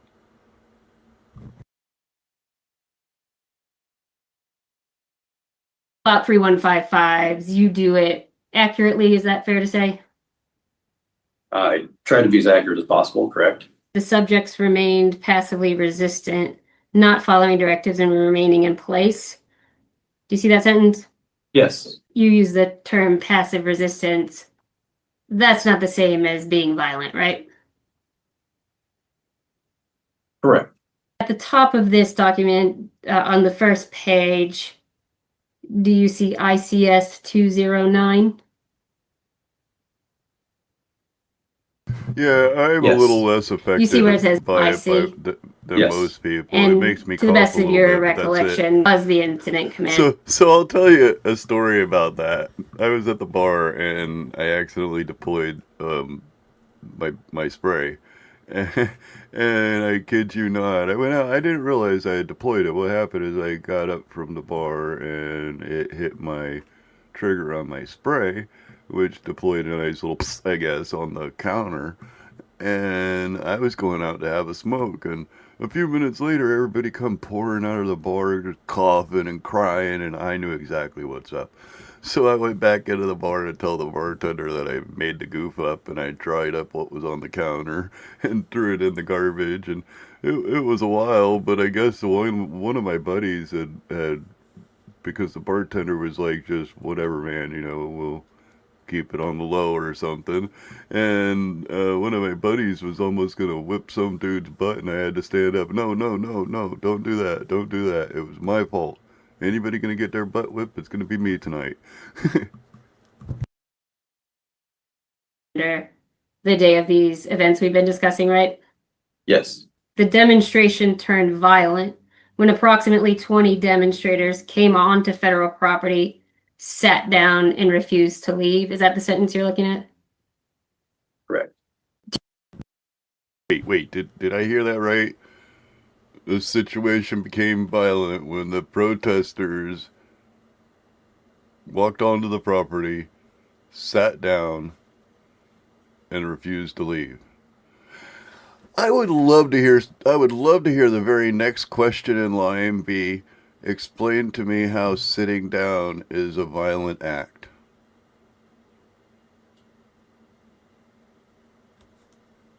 Do you agree that things turned violent when protesters sat in the driveway? No, I don't think that, I wouldn't consider that violent. Can you see this video? Yes. Well, then why the heck did you frickin' use chemical? I do every time I ask the same question, but it's not going to get an answer. He's clearly saying that no, he didn't see them become violent. But whatever, he used chemical weapons anyway. So let's see, what is the next video? Okay, here we have the situation we're talking about where there is a line of protesters. I would say, if I made a rough count, let's see, 5, 10, 15, 20, 30 protesters and a good stack of 60 or so protesters blocking the driveway. So there are protesters blocking the driveway. And I would say that the protesters on the alongside of the driveway, you could probably find some way to corral them in and get a vehicle out of there. Well, let's watch that video. Now, I believe this video is silent. I mean, that's a very nice picture for not having any audio.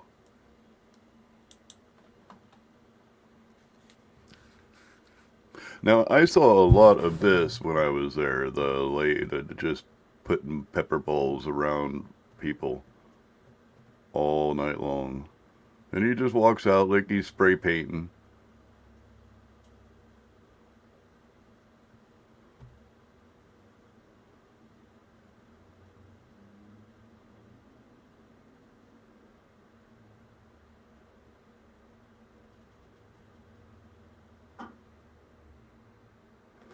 I don't know. Did I miss the... Let me see real quick. Yeah, I forgot to look up at the top. If you look up at the top is the chicken guy who currently is in the case. And they're going to go over there and, of course, rough up a pink Portland frog. But there's the guy I was talking about. He's just walking down the street or walking down the aisle just like he's spray painting. This guy's over here just spray painting people up in the top. He's basically filled that guy's chicken costume with spray.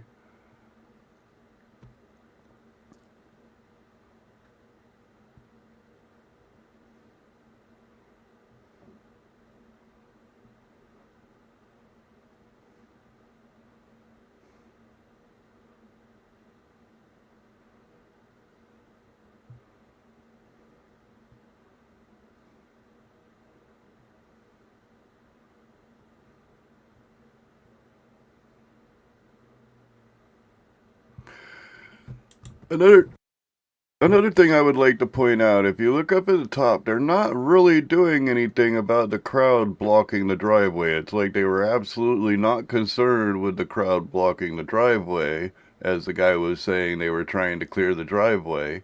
They did not try to clear the driveway. Of course, they wanted the people off the property. That's who they paid attention to, was these people who are trespassing. But is this the result of trespass? Are these people violent? Can anybody describe these people as violent?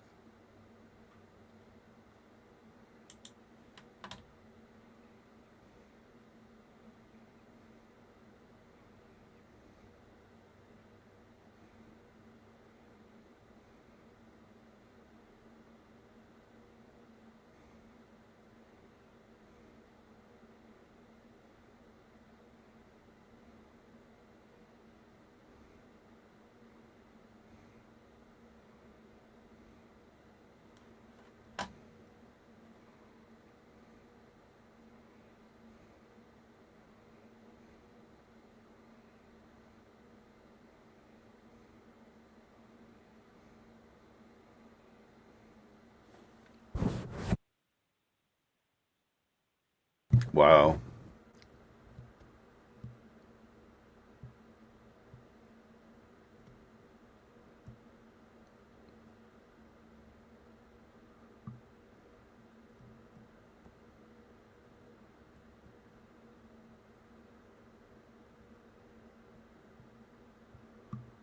And yeah, I get it. They're trespassing, so you boot them off. Where does it justify all this pepper ball use, dousing people with chemical deterrent?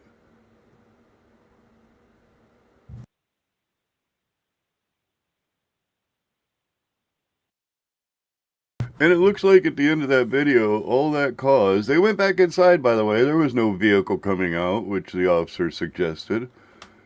So, you know, it looked like towards the end, all that caused was more angry people in the driveway. More angry people actually on the property as they went inside. If you look at that last moment, that's all it caused, was more angry people there instead of peaceful people. Oh. I forgot to pull that up. Yeah, that's all it did, was cause more angry people to come rushing in. And they went back inside. There was really no reason for it, except to clear the property. But I don't know, a peaceful protest. Now, are you allowed to trespass on peaceful protest? I don't know, that's a good question. I do understand them wanting to clear the protesters, but I don't understand the use of force on that incident. Anyway, let's go forward to the next video. Here in a little bit, we'll see where an officer uses the FN 303 in a very strange way. I guess to disable a bicycle tire.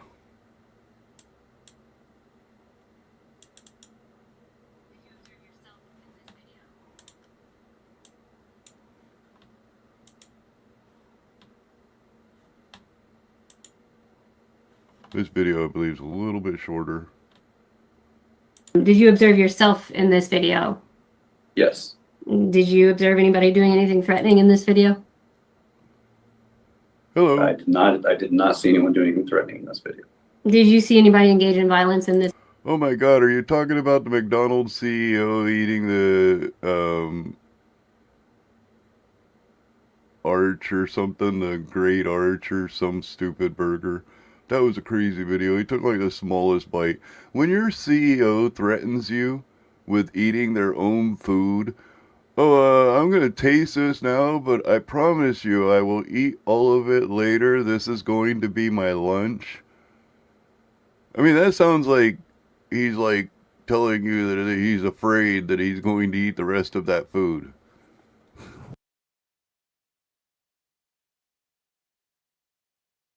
Video. I did not see any violence in this video. Did you see protesters engaged in passive resistance in this feed? Yes. And would that include the protesters you sprayed with pepper spray? By the way, hello, Roshi. Yes. How are you The doing? crowd demeanor. What was your recollection of that?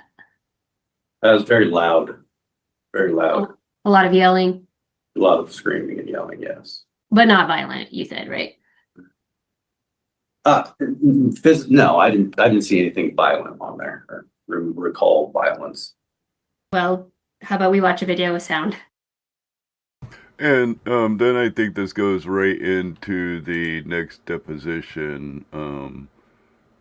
They don't necessarily get into the video with sound until later because of the way I grabbed the file.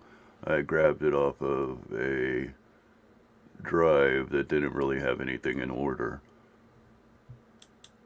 Oh shoot, I messed up.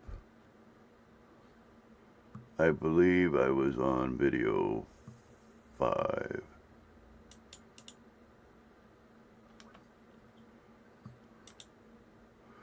Oh yeah, this guy is great. This guy is a wonderful character. This guy here, man, he pisses me off so much. What is the difference between passive and active resistance? It's what it means, passive and actively resistance. Define the terms for me. I don't know the exact verbiage, but I know what they are. What does the Wait, how do you not know the exact verbiage but know what they are? Anyway, I'm going to stop from pausing this a billion times here. term mean to you as an officer who's charged with crowd control and is given the responsibility of firing less than lethal rounds at protesters? What does the term passive resistance mean to you? Passive resistance, basically, if somebody was screaming, yelling, we're telling them to, let's just say, leave the property, and they're not following directions, they're not leaving the property.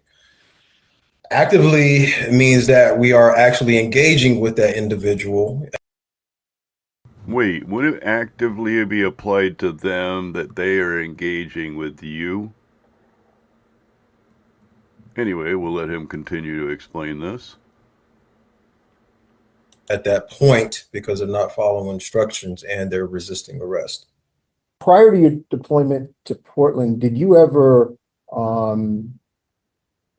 deploy or use a non-lethal munition on protesters before the period that you spent in Portland last year? No, never had to. We're going to be focusing in on a particular day where I believe that you did, in fact, use your weapon. I'm referring to October the 4th of 2025. At that point, how long would you have been on the ground in Portland working Operation Skipjack? Close to the 30 days. Toward the end of your 30 days? Oh, and for those of you that weren't here earlier, Operation Skipjack is the defensive operation protecting the ICE facility in Portland, Oregon. Stint That's there? correct. Do you remember firing your FN 303 at the bicycle as this person was riding it? I do.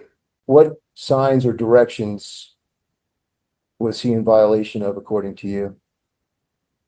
He wasn't following directions of law enforcement officers, What directions were those? that they couldn't be on federal property. Do you happen to know whether the Now just think of this. If this was standard policy, you have to leave, You're on federal property. Okay, fine. Pull out the 303. Man almighty, we'd have a lot less frauditors out there, I think. No, I do not approve of this mentality. Individual on the bike actually heard any of the warnings that were issued by the LRED?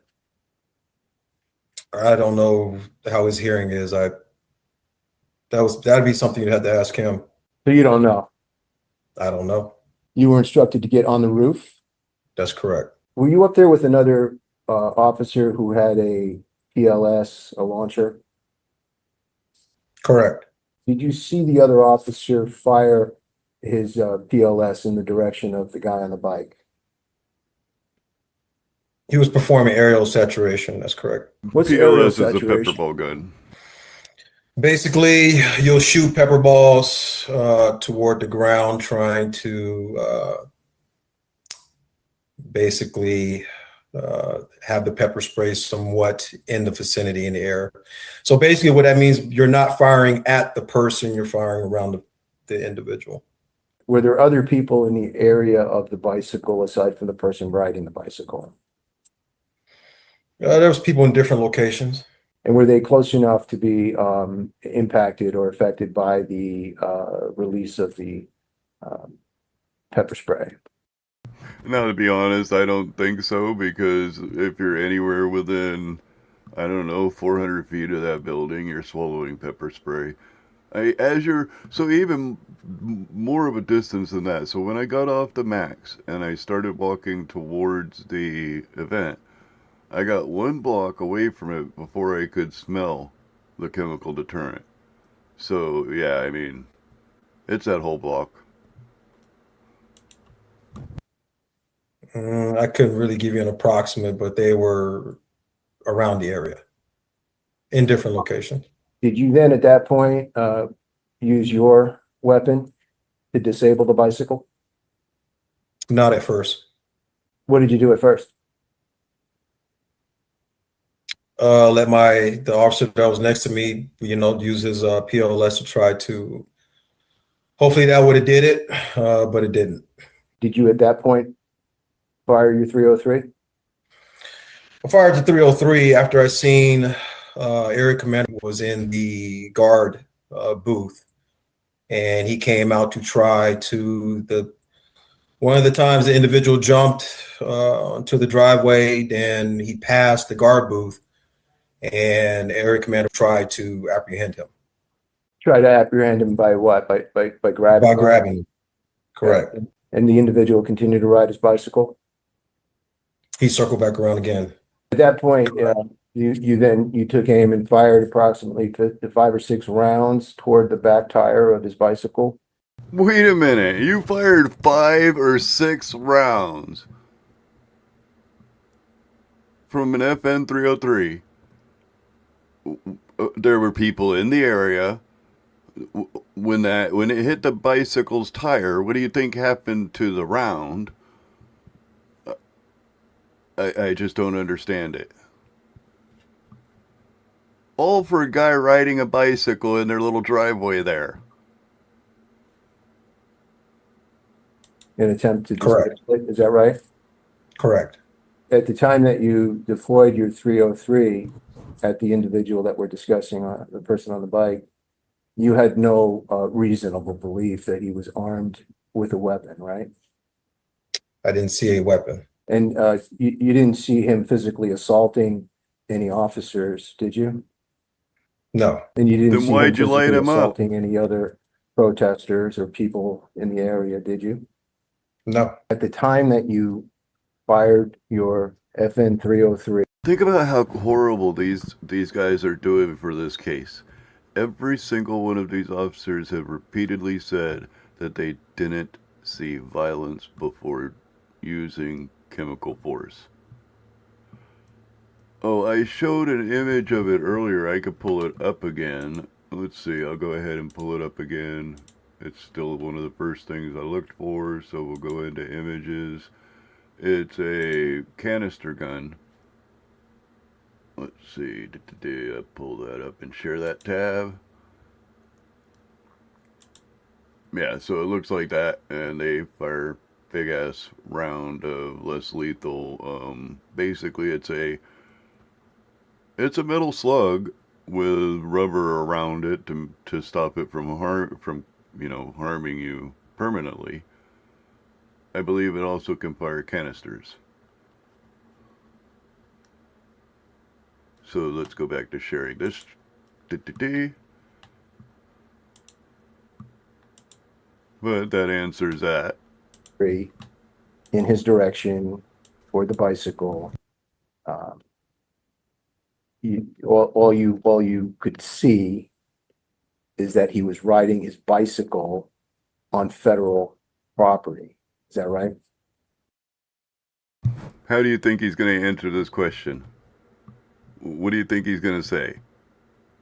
So the question was, up until this point, all you could see that he was riding his bicycle on federal property. Is that right? I bet you he's going to say correct. Correct. The individual on the bicycle, as you've described the term, was at that moment passively resisting, right? He was actively resisting at that point. Describe for us how he was actively resisting at that point. He was invading arrest at that point. And when an individual evades arrest by flight, based on your training, you are then permitted, authorized to use your 303 and stop his progress. Is that right? No. Use of force is authorized. Were you given explicit instructions by anyone to do that at that time, or did you take that upon yourself to do it? I took it upon myself. That was my training. So the actions that you just Your training described, sucks, that was dude. firing at the bicycle to disable it and stop his movement, that's part of your, that's consistent with your training, correct? Correct. Do you know whether the bicycle was damaged in any way after you fired at it? When we looked on the camera, it looks like the tire was deflated. Wait, you shot at a target and you didn't know the result of what you fired at? You should know exactly what happened to the tire when you hit it. One of the tires were deflated. Do you know whether the individual that you fired upon was injured? I don't know. Do you know whether anyone went out there and arrested him or gave him a citation? No, he wasn't arrested. Wait a minute, you just said that you did this because he was actively evading arrest. You just said that. He was being active resistance by evading arrest, and that is why you discharged your weapon. And nobody went out there to give him a citation. Nobody arrested him. There was no detainment. You guys just went right back inside. Just sounded like violent use of force to me.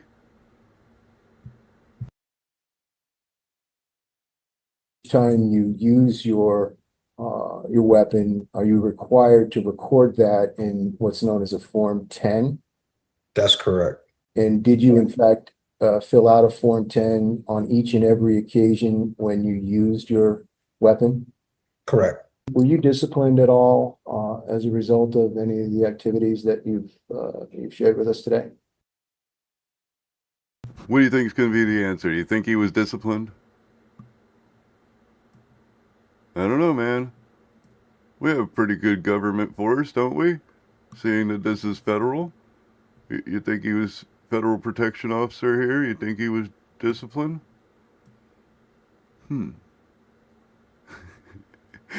Bingo. I was not. Are you aware of any other officer who was reprimanded for violating the use of force policy that was in effect? Not to my recollection. Were you given any type of advice by supervisors after this incident that you should have handled things differently than the way you did? No. After you finished your Failures. time in Portland, did any supervisor ever suggest to you that there's been a change in the way that you should be deploying your 303? Yeah, such as a federal lawsuit that said you should only deploy such devices if the person is being violent. You should not use them against non-violent protesters. Now, that doesn't mean don't use them against violent protesters. That's very clear. Non-violent protesters. A guy riding a bicycle, such as that. No. Were you given any type of accommodations or recognition for your service with respect to Operation Skipjack? Well, just a simple thank you for being there. Oh, so they give you a And- pat on the and back, Who did but you receive no. that thank you from? Pretty much everybody who's in Portland. The director is constantly, thanking us for, providing assistance in that situation. Is it your opinion that you were following to the letter the use of force policy in effect while you were there in Portland? Correct. If presented with the same situation again, same exact situation again, would you use force in the same manner that you've described? All right. What do you think? Think he's gonna use the same force later in the future as he just described? Maybe he's learned his lesson and he's not gonna use that same amount of force in the future. Anyone got any ideas? What do you think?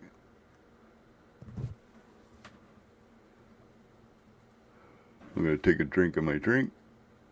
Anyway, of course he's gonna use that force in the future. I would. That's just crazy. That's just insane. Anyway, let's pull this one down real quick. And let's pull this down and pull that down. Open up that, and I believe the next file is... Did I already play this video? No. So this is a shorter video from one of the defendants of, this regular scene out here as they try to get vehicles out.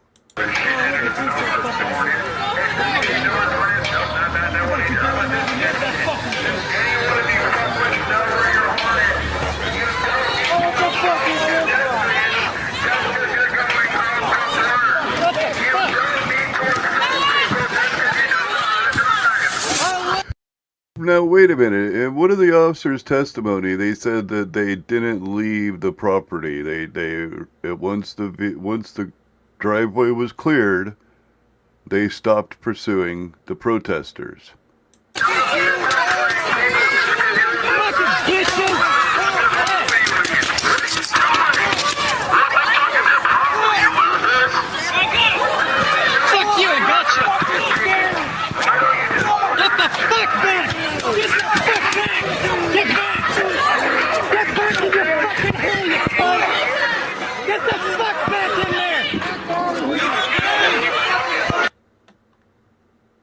That's just wild.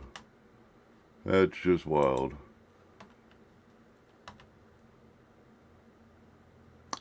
Yeah, he should be fired. Right now, the case that they have open is to stop them from using these type of munitions against non-violent protesters.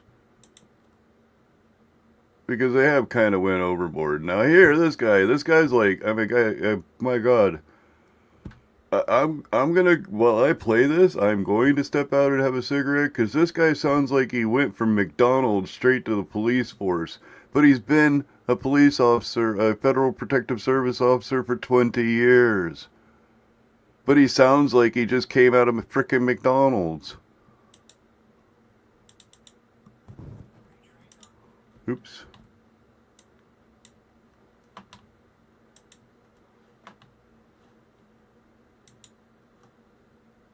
Were you trained on the distinction or the difference between passive resistance and active resistance? Yes.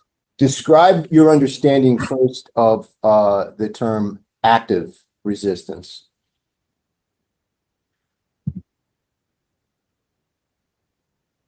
Okay. So I don't have the material in front of me, so I cannot answer that right now. Is it your understanding through your training and experience that you are not permitted to use, for example, a pepper ball launcher against a passively resistant protester? Is that a fair statement? I will say I don't know. Is there anything that you can recall from your training that addresses whether the use of a pepper ball launcher against a passively resistant protester is an appropriate use of force?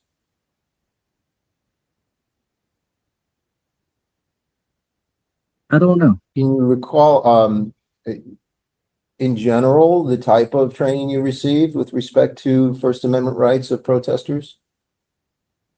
No. What would be considered protected First Amendment activity in the context of a protest such as the ones that you encountered in Portland? Yes, if the protesters, demonstrators protest off government property and also not in the way of government vehicles or government individuals, then they could protest and say anything they have to say. Are they free if they're off federal property to burn an American flag? Is that protected under the First Amendment in your view? That I don't know. Things has changed, so I'm not 100% sure. Are you familiar with a document that's known as the Public Order Policing Directive? Does that sound familiar?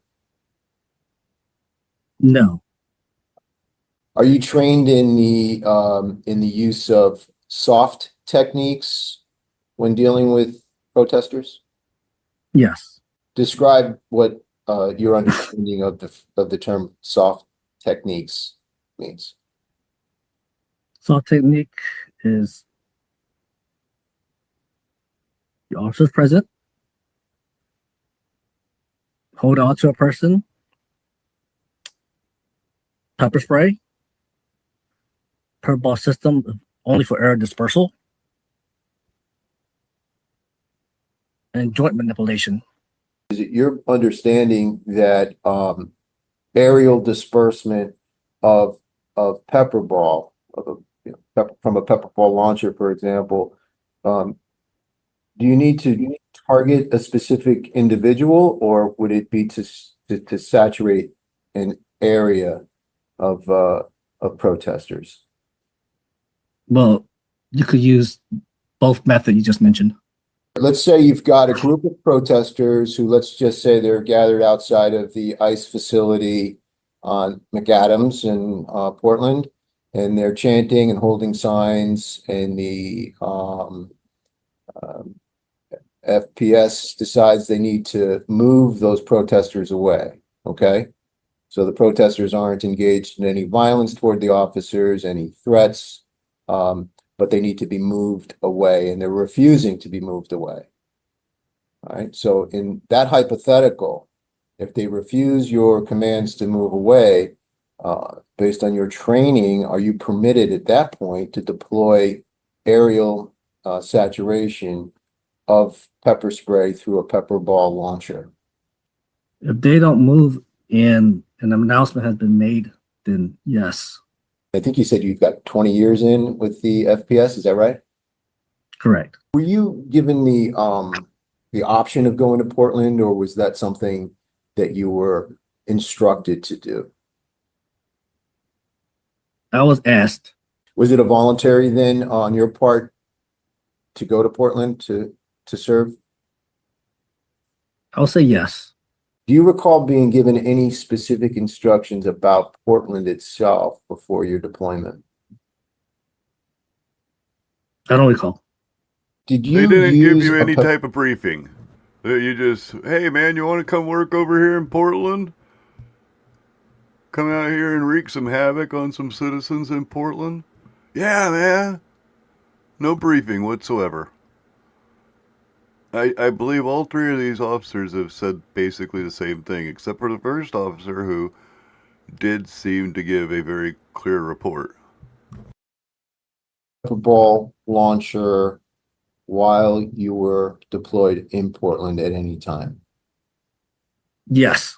On how many occasions do you recall using the pepper ball launcher?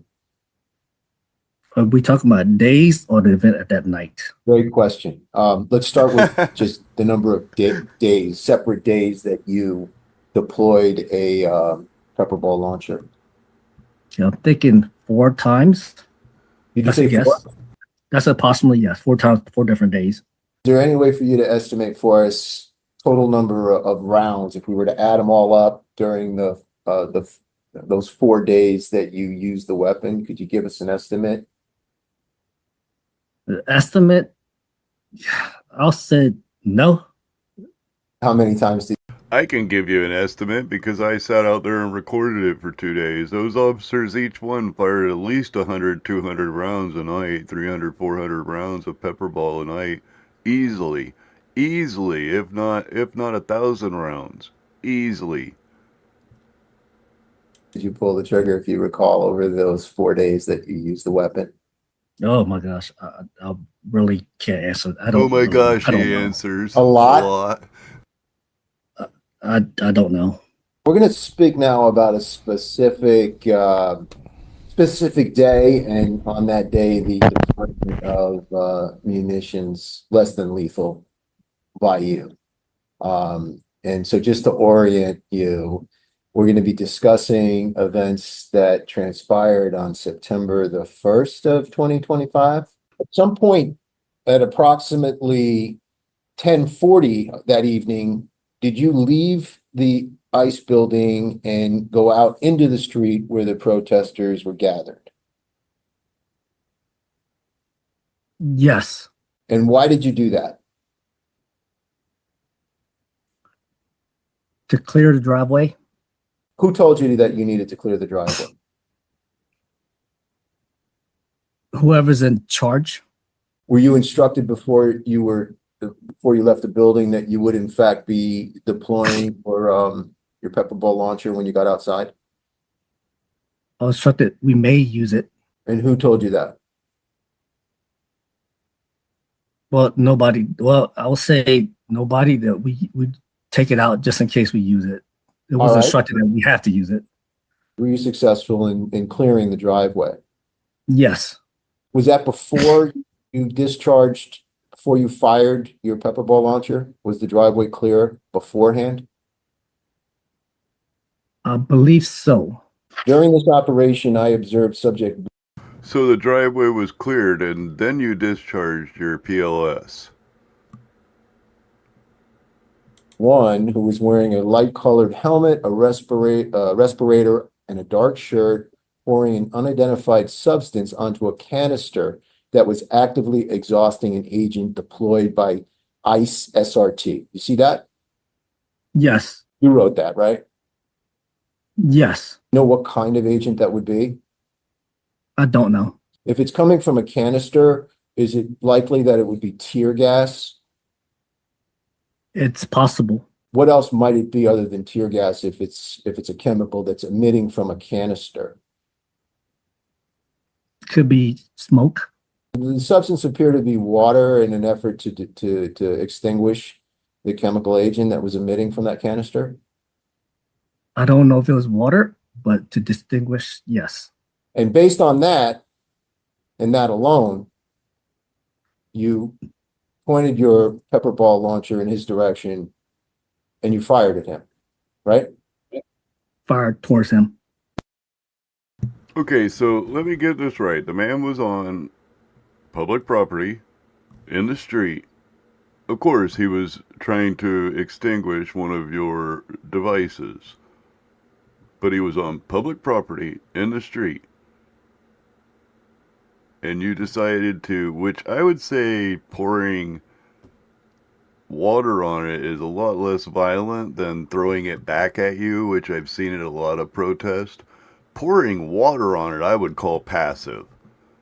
They're doing nothing but trying to pour water on this canister, which isn't going to put it out, by the way. I mean, it's a chemical reaction that's going to pretty much continue reacting until it's finished. So I don't see where you say that was violence towards you or any other officer. You did that because you wanted him to leave the area. Is that right? Yes. To And the disengage area with that we're talking about was at this point in time off of federal property, right? yes. Under the use of force policy in effect, were you authorized to fire your pepper ball launcher at this individual, given the circumstances that we've just described? No. No, you were not, given the circumstances just described. Person's putting out a munitions device. Big deal. They're not actively or physically aggressing you or any other officer. They're on public property. Yes. They're tampering with your device. Yes. They're not throwing the device at you. No. But of course you answer yes. You're really blowing the case for, I mean, you're blowing this entire case out of the water. This judge, on the 9th, he's going to make his ruling. And I believe on the 9th, he's going to tell you guys you can't do this anymore. Yes. Let's say that the TRO didn't exist and the exact same situation occurred, precisely the same. Yes. You would then deploy your pepper ball launcher at that individual once again, wouldn't you? Yes. Shortly after that, within a moment or two, did you then deploy This guy's dumb as a box of did frickin' you rocks. fire your pepper ball launcher at other suspects? Yes. In response to you seeing him place some type of a long, clear shield behind the canister, you then fired your pepper ball launcher in his direction, right? Yes. You did so without first issuing any type of verbal commands to back away. True? True. Okay, and that would apply. Wait, the first thing is you announce to them, back off. I'm going to light you up or something. Whatever you say, but you are supposed to first give a verbal command before using less than lethal. As well to the previous firing of your pepper ball launcher. No verbal command was issued. You simply, in response to what you saw, fired off your pepper ball launcher, right? Yes. Now we've got these subjects 3 and 4 who you saw pouring an unidentified substance onto a canister that was actively exhausting an agent deployed by ICE SRT, right? So same exact type of situation you encountered with subjects 1 and 2, right? Yes. And once again, you then, in response to seeing those 2 individuals pouring something on the canister, you shot them with your pepper ball system, right? Yes. Around the area. And again, no verbal warning given before you did that. No. And again, this was off of federal property. True? True. And then we go to subjects 5 and 6. And this is about a minute later from subjects 3 and 4. Once again, you write that you see subjects 5 and 6 dressed in dark clothing, pouring an unidentified substance onto a canister that was actively exhausting an agent deployed by ICE. You once again fired your PLS in their direction, I assume close to their feet. Is that what you were trying to do in any event? Yes. And then did those two people leave the area? Yes.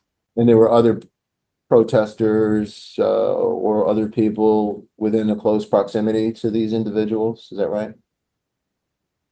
Yes. And are you required to detail each time you use that pepper ball launcher in a Form 10?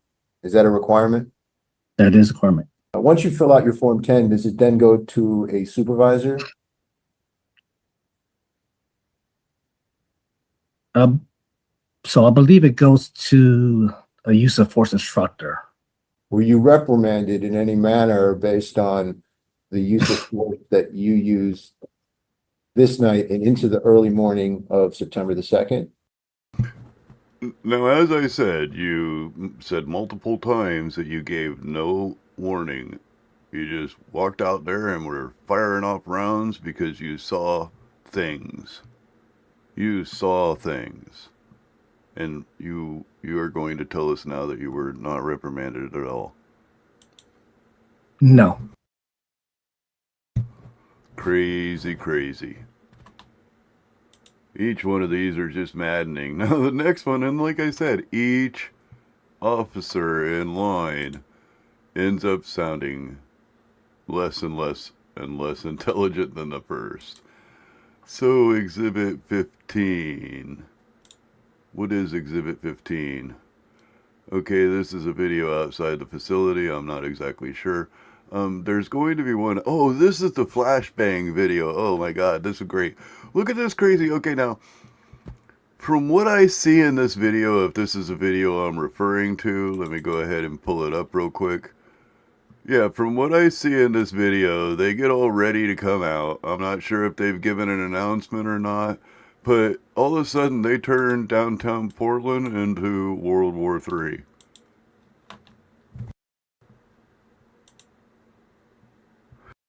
Now, I will say, in this video, if you pay attention to that tree that's off to the right now, you can see just the top of it. I was standing right next to that tree all night on both nights. I would have been wrapped up in this. These guys just walk out of here like, I mean, this guy, he can't throw freaking flashbangs and smoke and 2 different types of gas grenades without pausing. It's like as fast as he can pull them out of his pack. As fast as he could pull them out of his pack, he's lobbing them off into the crowd. Now, this is after they were given a ruling by a federal judge not to use this type of force. Not to just indiscriminately spread chemical weapons into the street, which end up flooding into the apartment buildings across the street. I believe I have another angle of this exact video where one of the gas canisters went on top of the garage that's across the street. We've seen all kinds of incidences where buildings catch fire in these type of situations. This is wild. This is crazy. I mean, literally, this guy turns Portland, downtown Portland, into the war zone that Donald Trump is trying to describe that these citizens are doing, which I recorded was not any type of a war zone. Past 1 block, there's nothing happening there. Nothing at all.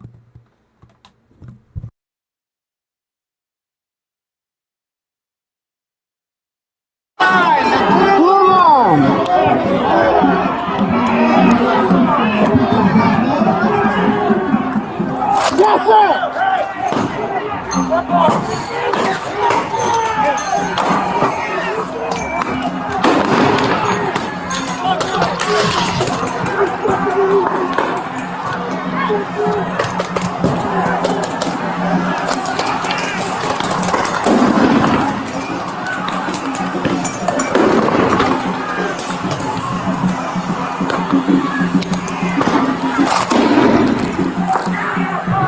Just as fast as he can lob them.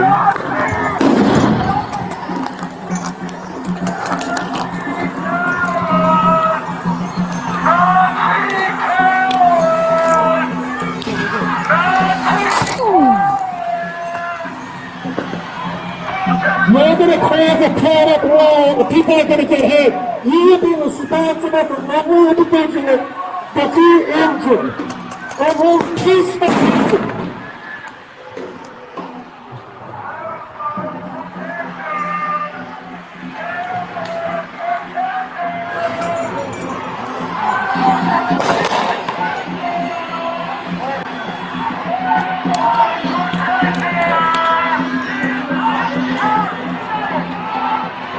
Walk, don't run. If you need a minute, walk, put the arms up and walk on it. Yeah, there's where I would have got it. He threw it right by that tree I was standing next to. Not the land that they did to innocent protesters in a peaceful gathering to have them killed.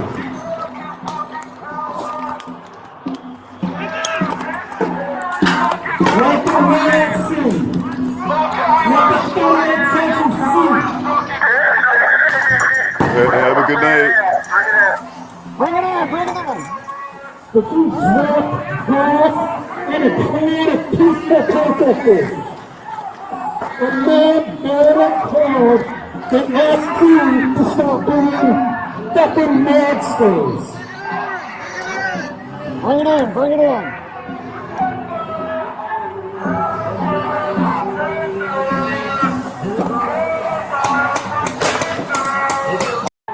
That's funny. If I go back a minute, it looked like he was upset that he couldn't use his toy. Watch, he pulls it out.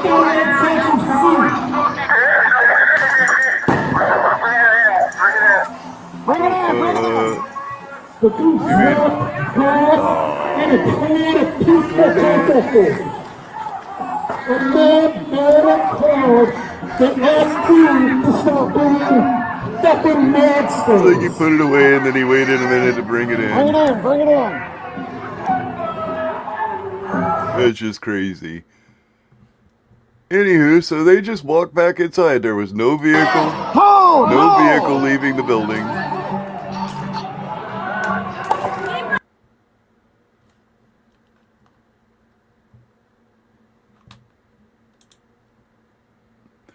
Pull that down real quick. Oh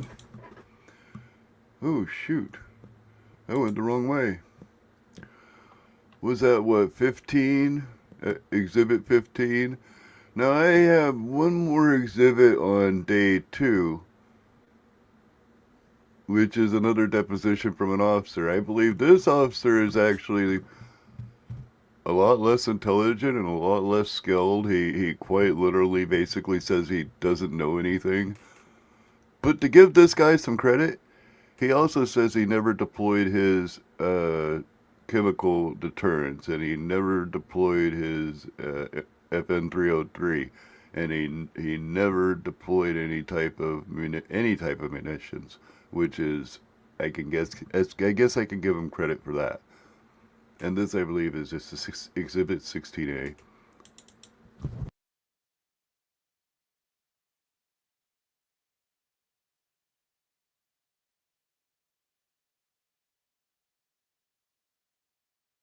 Are you familiar with the term passive resistance as it applies to protesters?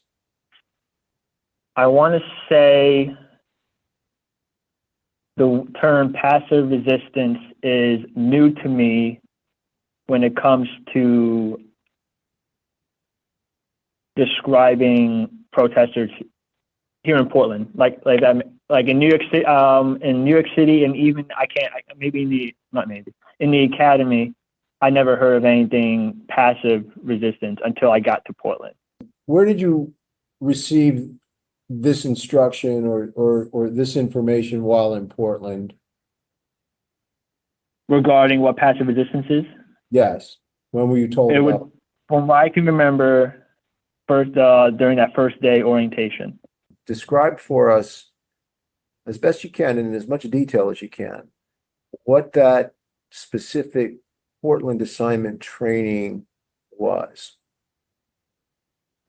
When it comes down to use of force, I believe it's just, from what I can remember, an hour-long class on use of force. And during the course of that 1 hour, can you tell us as best as you can recall what topics were covered? It could be topics of what to expect on the line regarding Portland, the civil unrest, and the proper ways to react and document use of force. Did the instructor get into any more detail about what types of activities you might encounter under the civil unrest? And like I said, this guy, he doesn't seem very bright. At least he's open and forward in answers that he doesn't know. He doesn't seem very trained, even though it seems like he's been an officer a little while. But he's the only one that I know of that didn't use any force. I don't remember. What were you told to do in response to the civil unrest, if anything, specific to Portland?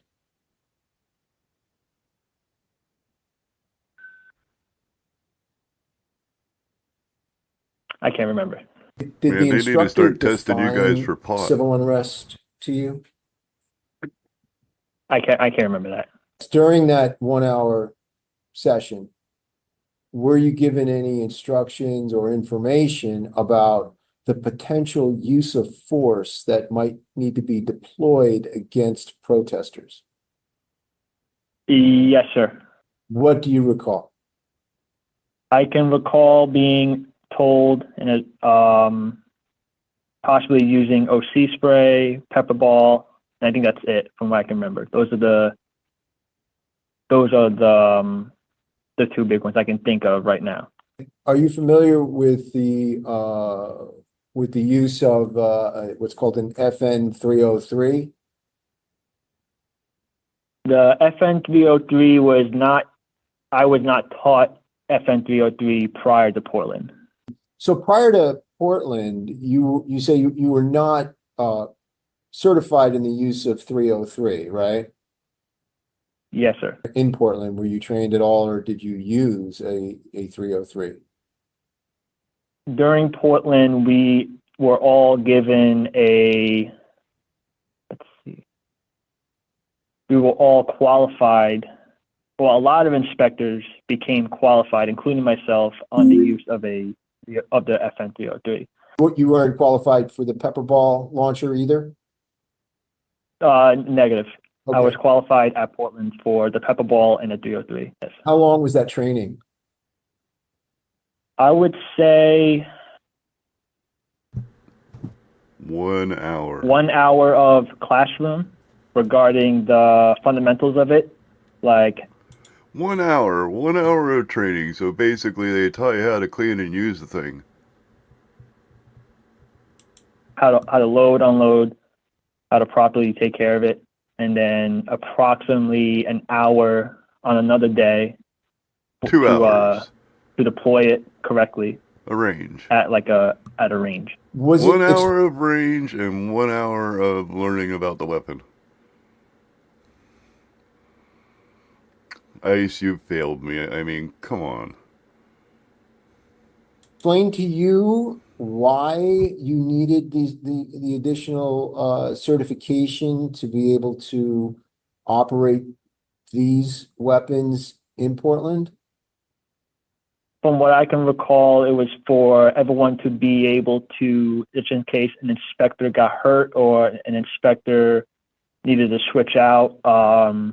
Certain inspectors were assigned a 303 or a pepper ball, but let's just say someone was down for the day. Anybody can be able to pick up that weapon system and deploy it. And during your time in Portland, did you actually at any point in time use a less than lethal munition against protesters? No. That is the answer I was looking for. One officer just to say, yeah, no, I didn't use any less lethal force. Looked to me like a bunch of nonviolent protesters. Sure, my buddies, they were hooting it up, but not me. Did you ever fire your 303 while in Portland? No. Nope. What about your pepper ball launcher? No. And did you personally witness that type of use of force while you were in Portland? Yes, I've witnessed many times pepper ball and 303 being used to disperse crowds. Man almighty. See, he's not very bright. He doesn't know a whole lot about what he's supposed to do, but somehow he knew that his buddies using their weapons was not an acceptable use, therefore he didn't use his weapon. Was that a common occurrence? Yes, sir. Under the use of force policy that was in place while you were in Portland, could an officer use pepper ball against a passively resisting demonstrator?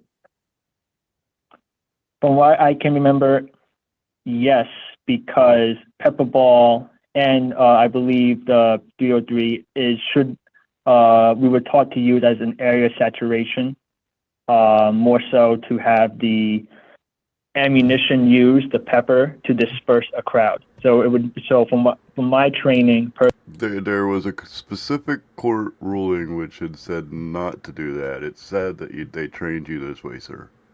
But it is good that you didn't use your weapon in such way. personally, pepper ball and 303 would be used as dispersing a crowd, not necessarily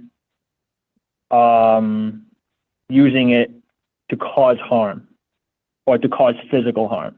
So the intention was not to actually cause physical harm, but if I'm hearing you right, you were instructed that you could deploy the 303 munition as well as the pepper ball launcher if you needed to, say, disperse a crowd that was refusing verbal commands to leave the area, just as an example. Is that an accurate statement? Yes, sir. Where there were warnings given to protesters who were simply sitting on the line, and then they were told to move. They didn't move. Then the munitions would be used, pepper ball or the 303. That use of force, that example, is it your understanding that that's authorized all the way up the chain, like to the top of FPS, that's an authorized, legitimate use of force in that situation?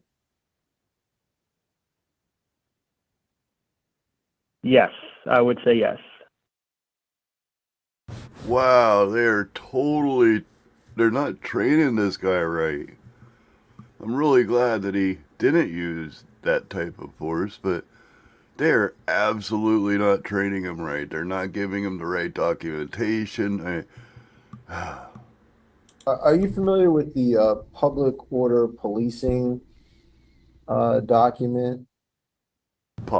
POPs, sometimes called POP. So I am familiar with POPs. I'm not familiar with any documentation that you're referring to. Have you seen this document before?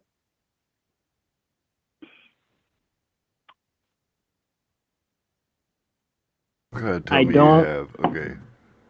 I want to say I probably have seen it in the Fletcher Police Academy, but that was over 2 years ago, so I can't remember the last time I've seen this document. This wasn't something that you were shown or was reviewed with you at the start of your deployment in Portland, I take it? I can't remember. Did the training okay. address in any way this particular activity of sending projectiles or firing them indiscriminately into crowds? Can I ask, indiscriminate? See, that word indiscriminately is messing me. That word indiscriminately is what we watched just a moment ago when an officer came out of the garage area lobbing munitions as fast as he could throw them. That would be defined as indiscriminately, sir. Up a bit. So indiscriminately meaning that there wouldn't be one particular subject that would be the target of the projectile, but rather the projectile would be fired toward the crowd to effectuate whatever compliance the officer was after. Okay, so you're saying that from what I was trained, we were taught to use the projectiles to disperse crowds and not to disperse a specific subject. Yes. I can't remember if that was ever a point of subject or contact on the differentiations between the two.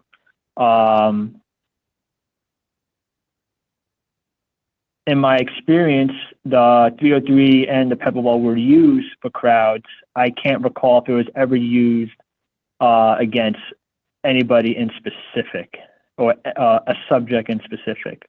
Based on our earlier conversation, you were describing to us how pepper spray in particular, the launcher, after commands were made through the LRAD to disperse, if those were not complied with, people who were passively resisting would then be subjected to an aerial disbursement of pepper spray so that they would then leave the area, right?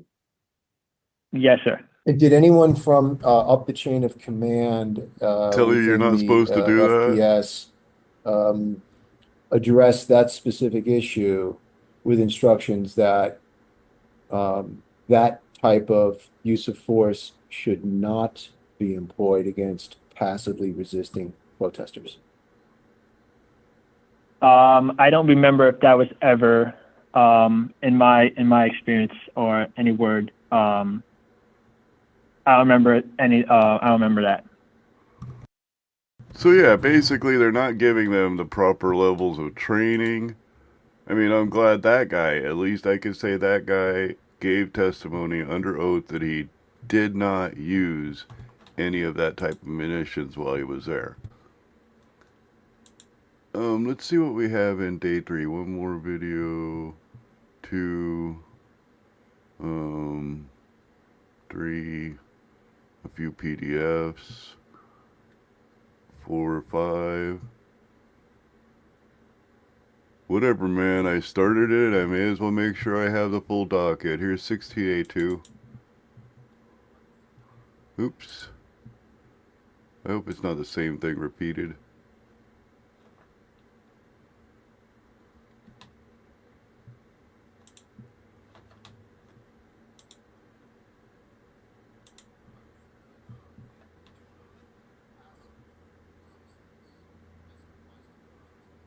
Okay, it's a continuance.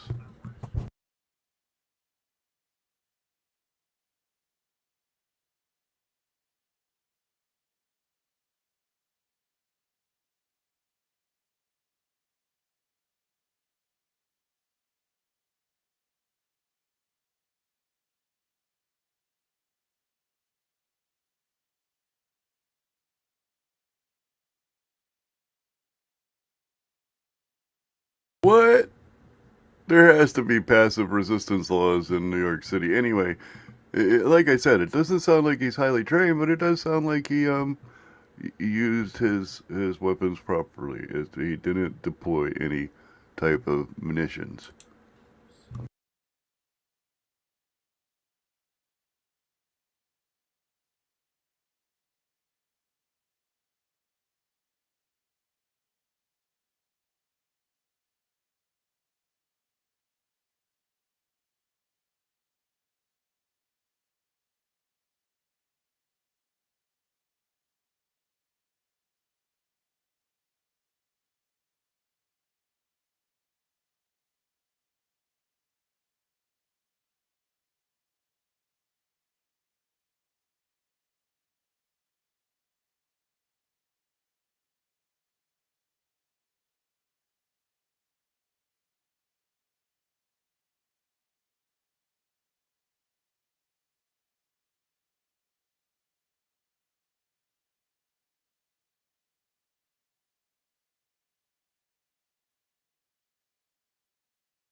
Well, darn it, I guess Tom just informed me that it's not playing. Thank you, Tom. Let's fix that problem real quick.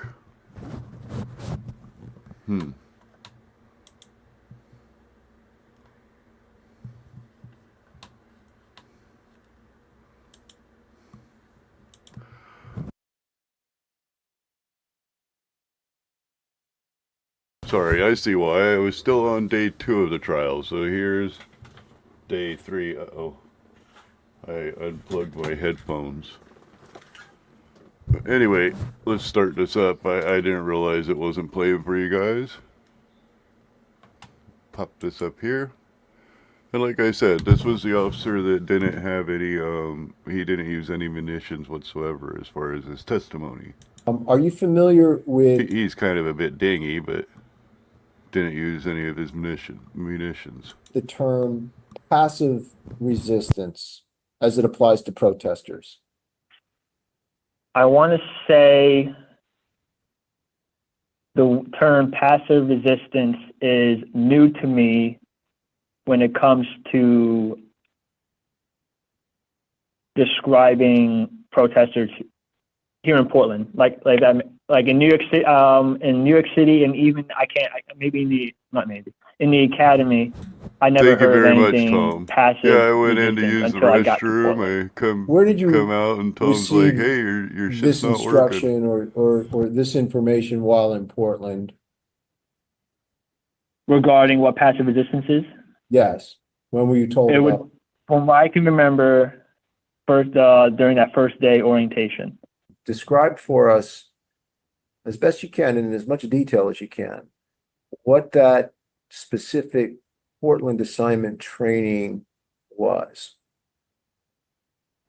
When it comes down to use of force, I believe it's just, from what I can remember, an hour-long class on use of force. And during the course of that 1 hour, can you tell us as best as you can recall what topics were covered? It could be topics of what to expect on the line regarding Portland, the civil unrest, and the proper ways to react and document use of force. Did the instructor get into any more detail about what types of activities you might encounter under the civil unrest? I don't remember. What were you told to do in response to the civil unrest, if anything, specific to Portland?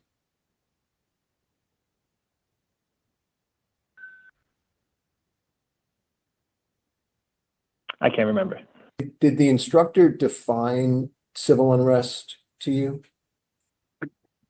I can't remember that. During that 1 hour session, were you given any instructions or information about the potential use of force that might need to be deployed against protesters? Yes, sir. What do you recall? I can recall being told in possibly using OC spray, pepper ball, and I think that's it from what I can remember. Those are the two big ones I can think of right now. Are you familiar with the use of what's called an FN 303? The FN 303 was not. I was not taught FN 303 prior to Portland. So prior to Portland, you say you were not certified in the use of 303, right? Yes, sir. In Portland, were you trained at all, or did you use a 303? During Portland, we were all given a, let's see, we were all qualified. Well, a lot of inspectors became qualified, including myself, on the use of the FN 303. You weren't qualified for the pepper ball launcher either? Negative. Okay. I was qualified at Portland for the pepper ball and the 303. Yes. How long was that training? I would say 1 hour of classroom regarding the 2 hours fundamentals of it, total. like how to load, unload, how to properly take care of it, and then approximately an hour on another day to deploy it correctly at a range. Was it explained to you why you needed the additional certification to be able to operate these weapons in Portland? From what I can recall, it was for everyone to be able to, just in case an inspector got Wait, hurt did I or already an play this inspector needed to switch out. I believe I already went through that one. Jeez. Minis. Let's, let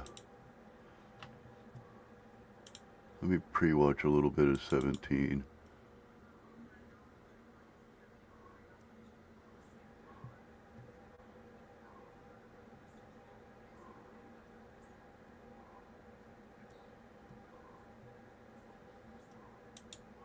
Okay. Okay. Yeah, I think I double played one. From your knowledge of what has been happening during Operation Skipjack, are you aware that there have been counter protesters at the ICE building at times? Yes. Are those individuals that you perceive as being in support of the federal government? Yes. Did you also see counter protesters, those that appeared at least to you to be in support of ICE's policy? And did you see those people as well? We did. Both of the groups that we've identified as the protesters and the anti-protesters, did you encounter them, each group carrying signs in support of their respective positions? Correct. You saw protesters, those opposed to ICE policies, gathering near and around the ICE facility, right? At various times. And same with the counter protesters as well, right? Correct. Were both groups expressing themselves verbally by shouting or yelling and things of that nature? They were. You also saw some counter protesters who were there in support of ICE, right? I also We saw did see that. counter-protesters Were those while I was two there. groups of protesters? I recorded the counter-protesters having a little meet and greet with a little bit of a debate right there on the sidewalk. Located in the same area? Yes, they would occasionally mingle. And were both groups at times boisterous? Yes. Did you also see what we're going to call counter protesters, people on the other side of the political divide, say, who were there to show support for government policies, including those of ICE? Did you see those folks? Yes, sir. Yeah. Yes, sir. Would you see these two groups in the same location? Yes, sir. I remember seeing both pro ICE or pro government I watched the guy get bopped in the demonstrators nose. and anti ICE and anti government demonstrators in front of the ICE facility. Would both groups of protesters, would they engage in similar forms of protest? And by that I mean loud, boisterous shouting? Yes, sir. Would both groups of protesters also carry signs, of course, expressing different points of view, but carrying signs? Yes, sir. Are you aware of any occasions on which the pro-government protesters were granted access to the ICE facility inside the conflict? Granted access? Yes. The only thing I can remember is a report. I would say she would be labeled as a right-leaning reporter. I think her name would be Katie Davidsport. Before I got to Portland, when I got to Portland, and when we would see her on camera, they'd be like, "Oh, that was the one that came in," but that was prior to my deployment. And Now, what he's referring to there is several right-wing, even YouTube media personality have been able to access inside of the building and on top of the roof to do reporting. However, there have been no left that have given those same permission. To my understanding, Not even the local news. she was doing a report over. Oops, I stopped it. Gotta go get Tom's shoes or something.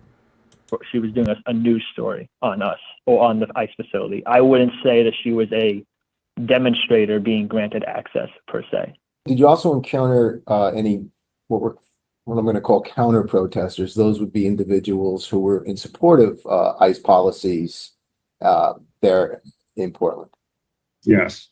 Those folks that were in support of ICE policies, and again, we'll call those the counter protesters. Would they also gather in the same vicinity as the anti-ICE protesters? Yes. Outside the building? Yes. In close proximity to the other protesters? Yes. Would they also carry their own signs expressing their own views? Yes. And would they also be boisterous and loud at times in expressing those views? Yes. And would they sometimes engage with the other protesters? And would there be, some confrontation, at least verbal confrontation between the two? Did you witness that yourself? Yes. Did you ever intentionally fire at or near counter protester? I'm not sure. You have no written documentation in any of the forms that you're required to fill out that document a time when you were using force against a counter protester. That's true, right? Yes, I believe that's true. Did you see during your time there, there were also counter protesters, and by that I mean protesters who were there clearly in support of ICE, were expressing their support for ICE by protesting. Did you encounter any of those folks? At the ICE facility, at my time there was counter protesters. There were sometimes loud arguments taking place, right? Yes. Screaming by both sides, counter and the protesters themselves. Yes. And they were gathered in the same vicinity, and they were a close vicinity. Is that right? Yes. Throughout the entirety of your 90 days or so in Portland, are you aware of any counter protester, that being protesters who were in support of ICE policy, being targeted by an officer with the use of a less than lethal munition? I have not seen that. There was one counter protester YouTuber that ended up being arrested, and then they released him, of course, with no charges. He, I guess, ended up trying to sue. I'm not sure how that case went through. You also happen to see any counter protesters? But for the most part, these officers have displayed very clearly exactly what the prosecution is trying to show here, is that they, none of them really were trying to engage the counter protesters. There was an uneven balance of force. There was most certainly an uneven balance of force depending on what side the protester was on. Protesters that were there in support of DHS and the officers. Yes. And would they also sometimes be carrying signs in support of the officers? Yes. And would they also sometimes be boisterous and loud and yell their support for the officers?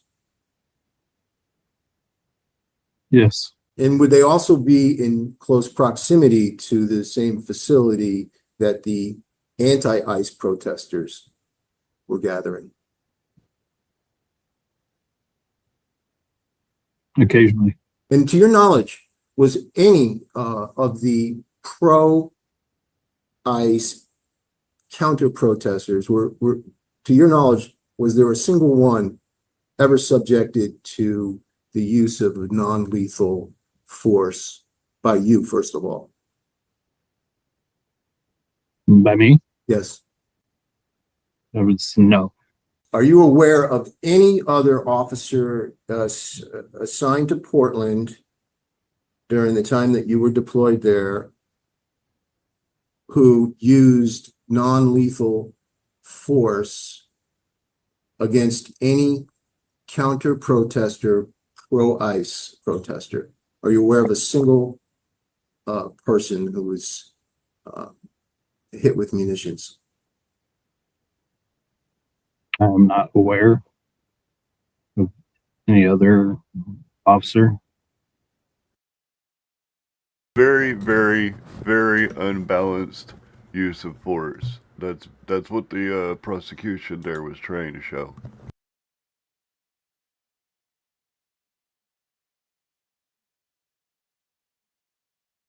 Trying to pull up the next video.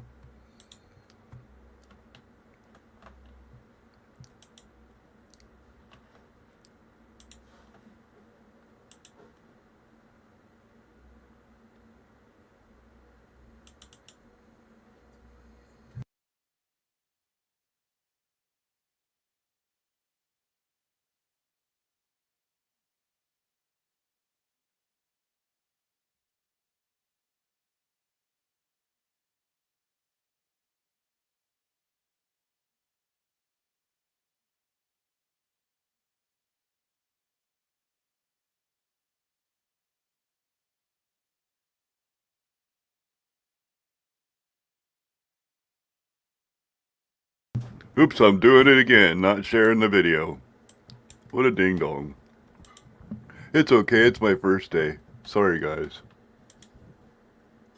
What is passive resistance? Passive resistance would be not taking physical offensive action against the officer. Can you give me a specific example? At its face value, a passive resistance could be, if they're blocking the driveway and they're not pushing back, or they're passively blocking a vehicle. Again, it's the totality of the circumstance. And it's hard to hypothetical. It's hard to, come up with situations to define a passive resistant person. Take whatever time you need to think of a specific circumstance that you actually experienced that qualified as passive resistance.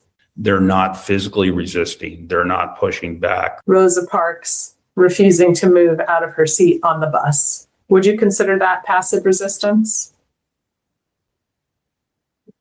I mean, without being there, without seeing exactly what was going on and what the surrounding circumstances were, and what, being the officer on scene and having the totality, just at the face value of just that sentence, then yes, I would consider that passive resistance. What's an example of a passively resistant individual? I think just someone who is refusing to comply with lawful orders, not engaged in a physical confrontation or resistance. Is it your understanding that the definition of passive resistance is consistent between the public order policing policy and this weapons and use of force policy? There is no definition of passive resistance in the POPs policy or in this policy.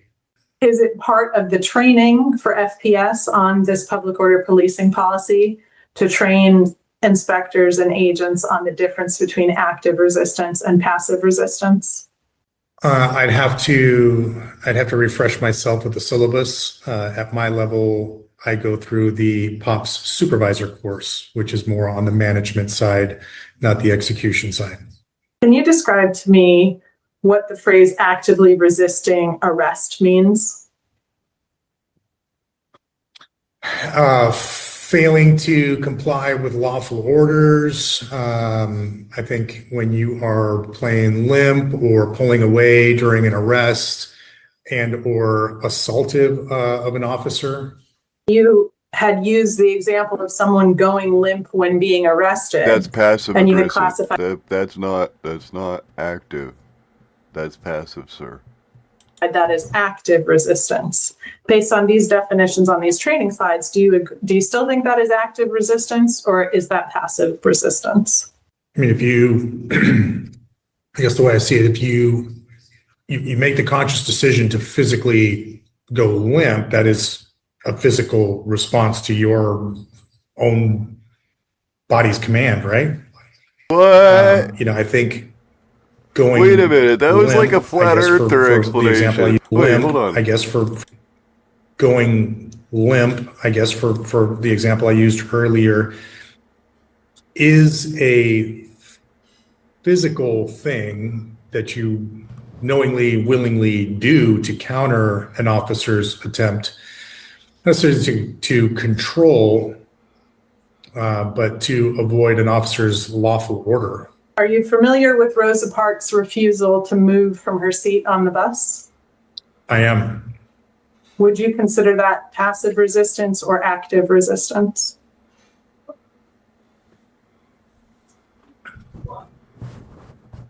Again, I guess how you look at it. I mean, she's physically making or she's mentally making the decision to this guy needs to physically go back to the academy. not move to counter an officer's lawful order.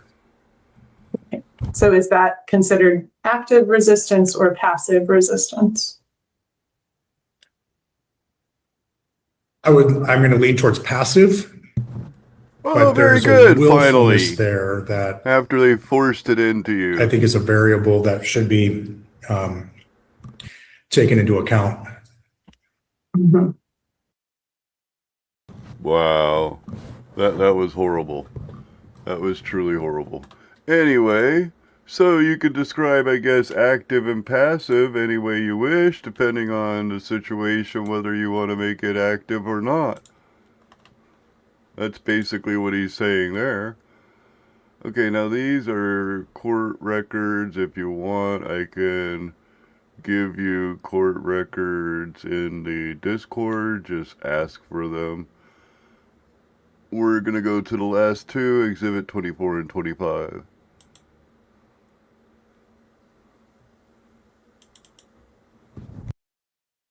No, we're not, because it says it's an error.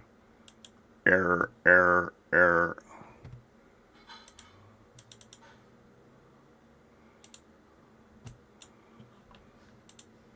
There we go. We were requested by FPS to support them with defending the ICE facility and protecting the employees of that building. When you deploy to support FPS, are you cross-deputized? Cross-designated, yes. And what does that mean? We are trained on their 40 USC 1315 authority, enabled to support them, effect arrest or defense of the federal property on federal property. Are you cross? Notice the last part of that, on federal property. Designated just for that operation? No. Can you explain how that? So the cross designation is, I believe, is valid for a year to support FPS anywhere in the United States with their mission. What are the steps of that process of cross designating with FPS? It's a training course and culminating in a test to ensure you understand the authorities in training. And does that training last for the full year? I believe so. The FPS has the authority, I guess, or the ability to put a different time limit on it. But I believe when we went to Portland this time, it was valid for a year. Who conducted your cross designation training, that your most recent?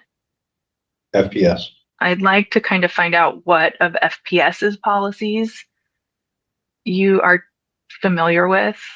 So I'm going to pull up, and FPS directive. Is this a document that you've seen before? No. Between all the subcomponent agencies, who was top ranking? What was that title? That would have been myself and the regional director for FPS. How did your role differ, if it did, as incident commander from FPS, their incident commander?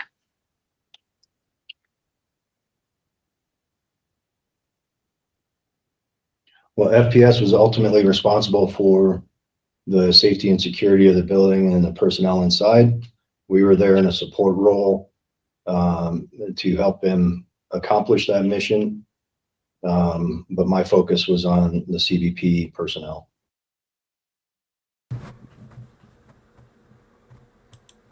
Yeah, it's sad. It's sad to me, honestly, because basically what this is showing over and over and over again is that every single level of command and lower officer basically had no training, has no training around that building. They're all of basically the same level of training. None.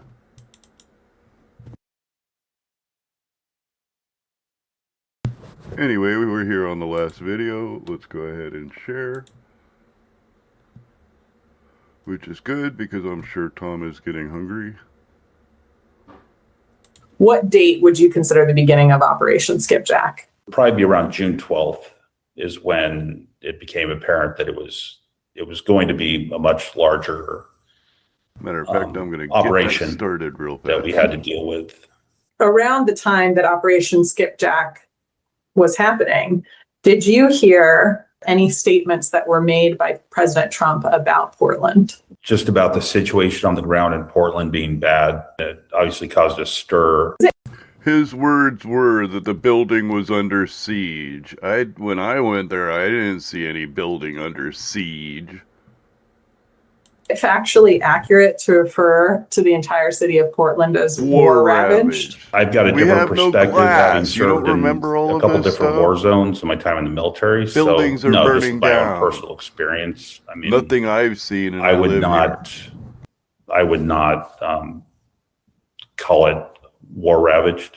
How is it that a situation like this becomes an officially named operation? Once it was identified that we did have to start bringing in additional personnel, and that's when it becomes a named operation, and mainly for funding to get additional assets, resources in. You said once we requested additional personnel. Who made that request specifically?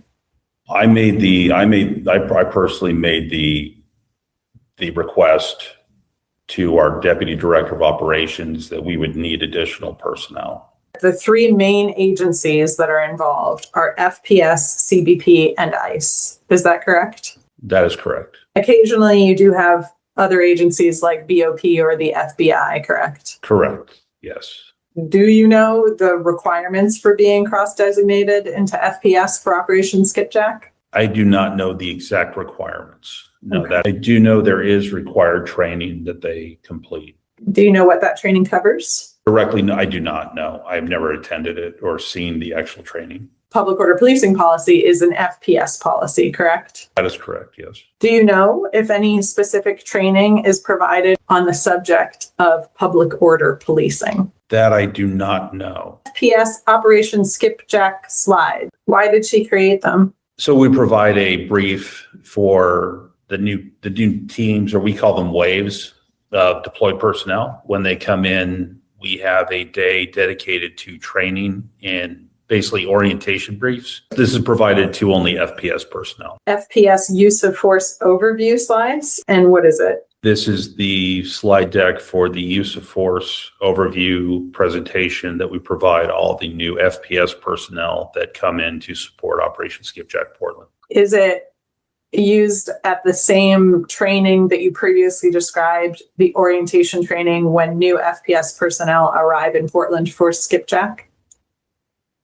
Yes, it is. Do you recognize this document? I do, yes. It's a public order policing directive for FPS.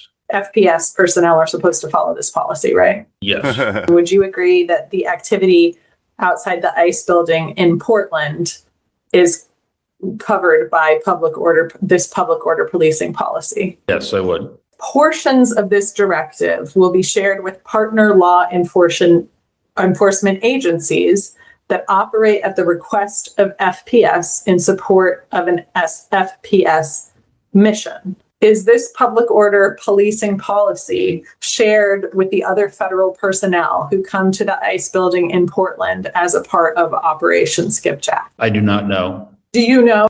And the document she's referring to basically bars them from using force, using any type of chemical or less than lethal deterrent on non-violent protesters.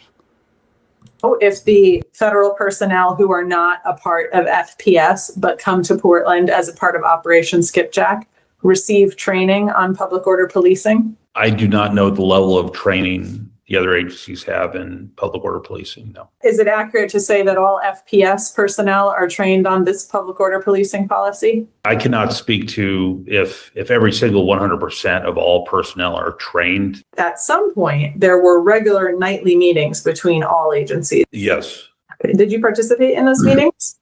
I did. I understand that teams from other agencies, like a CBP team, would always have someone from FPS on their team. Is that accurate? For all intents and purposes, we were all together. Whichever elements did go out, there was always an FPS presence. Is it your impression and understanding that at the end of the day, FPS is really leading Operation Skipjack at the ICE building? Yes, Operation Skipjack has one FPS incident commander per week. correct. And that's a role that you sometimes serve personally, correct? Yes, Is it fair to say that the FPS incident commander is the head law enforcement officer in charge at the ICE building? on site, yes. The FPS incident commander is the on-site person with the ultimate decision-making authority. Yes, Does the phrase unified command have a particular meaning to you based on your training? yes, it does. As I understand the unified command, the point is that even when there's more agencies beyond FPS, you are structured to still ensure that there is one clear leader for everyone on the ground. Is that correct? Yes, At the ICE building, as part of Operation Skipjack, this unified command always has an FPS employee as the leader on the ground, right? correct. Did you ever get any instructions from someone higher than you about a need to change the approach at the ICE building during Operation Skipjack? Not that I recall. From CBP, Not that I recall, no. from ICE? Do you mean like as far as tactics? Sure, let's start with tactics. No, not that I recall. You were doing a good job during Operation Skipjack. I have been told that we're doing a good job by my chain of command. Do you remember approximately when you were told you were doing a good job by someone higher up in the chain of command? Sorry, I do not recall when. I just know that I've heard those words. From higher up in the chain of command more than once I'd say I've heard more than once. in 2026. I believe so. Secretary Noem, as the Secretary of the Department of Homeland Security, oversees FPS, CBP, and ICE, right? Yes. Have you ever spoken to Secretary Noem? Yes, I have. About how many times? Twice. Can you tell me Well, about? the same day. So I was in 2 meetings with her. So it was one day. So one day. Okay, what day was that? I do not recall the date. It was the day when the secretary came out to the ICE facility in Portland. Tell me about the first meeting. The first meeting it just included the senior agency personnel who were there, myself, my boss, communications director was present, senior advisor was present, and then I believe the senior CBP, ERO, HSI, and FPS were present. What was the purpose of that meeting? Really just a general sit down and just discuss, the situation on the ground, how things are going. Just a general sit down roundtable. It was around October 7th, 2025. I believe it was in October. What was the situation on the ground at that time? It was pretty much the same activity every day. The protesters were behaving about the same and your agents were reacting about the same? It got to a point where it was kind of the same thing every day. What was the content of your conversation with Secretary Noem? I think there were some questions about kind of the lead up to everything. And then it was generally how everything was going, how the troops were doing, it definitely it was not an agenda driven meeting. What was the second meeting with Secretary Noem? It was the same federal presence with the addition of, I believe the FBI SAC was present, U.S. Attorney was present, and we had the Portland Police Chief, Multnomah County Sheriff, and the Oregon State Police Superintendent were in the meeting. At either meeting, did Secretary Noem provide any comments of encouragement about what you were doing at the ICE building? Generally, yes, there were words of encouragement and, thankful for the job we were all doing. Was it your impression that Secretary Noem approved of the activity by federal personnel at the ICE building? My personal impression of the meeting was that we were doing a good job. Secretary Noem had no criticism of what FPS, CBP, ICE, and the other federal agencies were doing at the ICE building as a part of Operation Skipjack. From my perspective, that is correct. What is the purpose of a Form 10? Form 10 is an internal document for the use of reporting uses of force that is primarily utilized by our use of force committee when they review and assess uses of force. There's a single use of force committee for all of FPS. Yes. The use of force committee for FPS is the entity that decides if there is a violation of the use of force policy. Yes. Do you, in your current role, review every use of force packet that is sent to the use of force committee from the ICE building as a part of Operation Skipjack? I do. If you saw a problematic use of force, meaning one that violated policy, would you personally take any action? That has not happened to me yet, where I've pulled a use of force package and said that looks like a violation of the use of force policy. Are you talking about that has not happened as a part of Operation Skipjack or ever in this role? Ever in this role. How long have you been in the role of Regional Director of FPS for Region 10? Officially just over 3 years. You have actually read every FPS Form 10 created as a part of Operation Skipjack in Portland. I have looked at every use force packet. You are aware of the use of chemical munitions during a push on several occasions. Yes. Are you aware of an improper use of force that has happened during Operation Skipjack in Portland? I can say that I have yes to that have the appearance of possibly being a violation of the use of force policy. Yes, and blah, blah, I blah, cannot blah, make blah, the call blah. at the face value that, it is or it is not because it has to be investigated. How many times during Operation Skipjack are you aware of that a potentially improper use of force has been referred for investigation?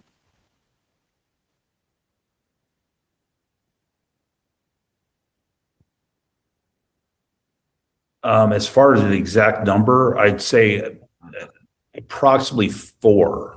Are you aware of any improper uses of force by federal personnel at the ICE building during Operation Skipjack that are not being investigated? No. Let's watch some videos. Do you recognize the area that is depicted I believe I've watched this most beginning of all the screenshot of the videos. video? Yes, I do. That is the front entrance vehicle gate to the ICE facility at 4310 South Macadam Avenue. One of the officers lifts up his hand and then some yellow spray comes out. Did you see that? I did, yes. Do you see the officer is pointing that Mark 9 at, it appears to be pointed at the woman who's wearing a blue jacket who's sitting with a sign in front of her? Is that what you see? Yes, that's what I see. Based on what you see in this video, is that woman in the light blue jacket engaging in passive resistance or active resistance? I would not be comfortable in classifying that as either just based off of this video clip. What additional information would help you to make that determination? I would need the video surveillance system from the building, so I'd have different angles. I would need to know what led up to this. I would need to know, I would need basically all the information to do a thorough investigation to assess this. Snap decisions just based off of one video, that's not fair to anyone involved. But that being said, if I were to see this just in passing, yes, this would be investigated fully. I believe this is being investigated right now. When you say that, are you referring to an internal investigation by FPS, meaning your use of force board is still reviewing it? I believe this is being investigated by our internal affairs. Is this one of the incidents that you had in mind when you told me before that you were aware of 4 incidents that were being investigated for the improper use of force? I believe so, yes. We're going to screen share and watch this video together. I see it, and I'm well familiar with this video. Do you know when it happened? I do not recall the date. All the dates kind of run together. I don't recall what date that was. Do you know if it happened during Operation Skipjack? Yes. Can you describe what you saw in that video? I saw 2 female standing in front of 2 FPS inspectors, and then I saw 1 FPS person deploy his Mark 9 at one of the individuals. At her face, correct? At her face, correct. Yeah, that was the lady that they shot, like, multiple. You guys heard it when she said, "You guys are being violent towards me," and he shot her in the face how many times with the pepper ball gun? That's not improper use of force, is it? Of OC spray consistent with FPS policy and training? That's an active investigation right now, and as soon as that video is seen, it was immediately referred for investigation. Is that one of the 4 investigations that you referred to earlier? Yes, Weapons and use of force. Do you recognize this document? I do. And have you received training to teach you how to comply with this policy? There isn't necessarily a class or a period of instruction on this said policy, but it is our responsibility to read and be familiar with it. Would it be proper to use OC spray on someone who is only passively resistant? It would depend on the totality of the circumstances surrounding that, what led to that engagement between the officer and the subject. This video appears to be an attempt to get people to walk out of the driveway, right? Correct. I would assume so, yes. So what is the tactical reason that chemical munitions would then be deployed behind the people that you are trying to get to move in that direction? That was the video I was showing you, with the guy just lobbing off as many freaking pieces of munition as he could, as far as he could throw it. I would assess would be that with the size of the crowd that was there, if you just push directly from the front, they're not going to have anywhere to go. And it's going to sandwich if the crowd is not, if there's not movement in the crowd this guy's directly behind or adjacent to the individuals you're trying to move. So you have to start movement of the crowd in that general area to make room so people can depart. They can leave that direct area. But the people that were in that other area were not on federal property, right? They were not, and I cannot see exactly where those were deployed, so I can't tell if those were deployed on or off property. Mm-hmm. Is it a reasonable expectation that if chemical munitions are deployed behind you, that the average person would not then want to walk into that area where the chemicals are? Yeah, not necessarily answer that. As far as what they would do or not do. Well, if you didn't have a face mask on and you saw a cloud of chemicals coming I from like these her munitions, question. would you walk into that cloud? Personally, I would not. Oh, so Why it's not? not a good I idea. know what the effect of OC or those type of agents have on a person. On me, having been exposed multiple times throughout my professional career. It's a pretty unpleasant effect, right? Correct.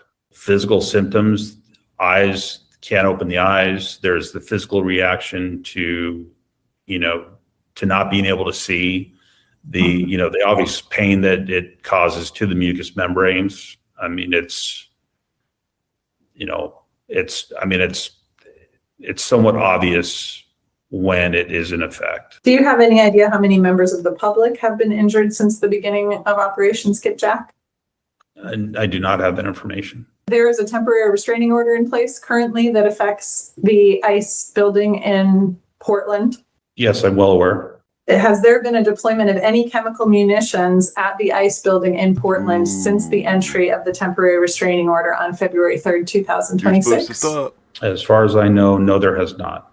Have there been any injuries to federal personnel at the ICE building since the entry of the temporary restraining order on February 3rd, 2026? As far as I'm tracking, no, there have not been. Has there been any damage to the ICE building since the entry of the temporary restraining order on February 3rd, 2026? I believe there has been graffiti. There have been some attempts to take down plywood covering the windows, but as far as I'm tracking, that's the extent of it. Have you reviewed the terms of the temporary restraining order? I have, yes. Does this temporary restraining order restrict the use of force at the ICE building under Operation Skipjack more than FPS policies and training restrict the use of force? Yes. What type of use of force and under what circumstances is permitted under FPS policies and training, but prohibited by the temporary restraining order? A glaring example is the restriction on using munitions towards the head or face or torso. Area denial use of the PLS system is authorized for use for area denial or to create that not distance, but to clear an area, if you will. Based on your training and experience, is it possible to safely comply with the terms of the temporary restraining order? With the current level of activity, if that continues, then yes, by all means, it's safe to It's been safe all comply. along. You didn't need to. You didn't need to. There's never, I was there. There's never been a need to continually deploy all night long as when I was there. They were deploying it all night long. There's no need whatsoever to continually fire off rounds. In my videos, if you go back and watch them, you'll see where they were just all night long. All night long. As always, you guys are awesome. I hope you had a lot of fun. Have a good night.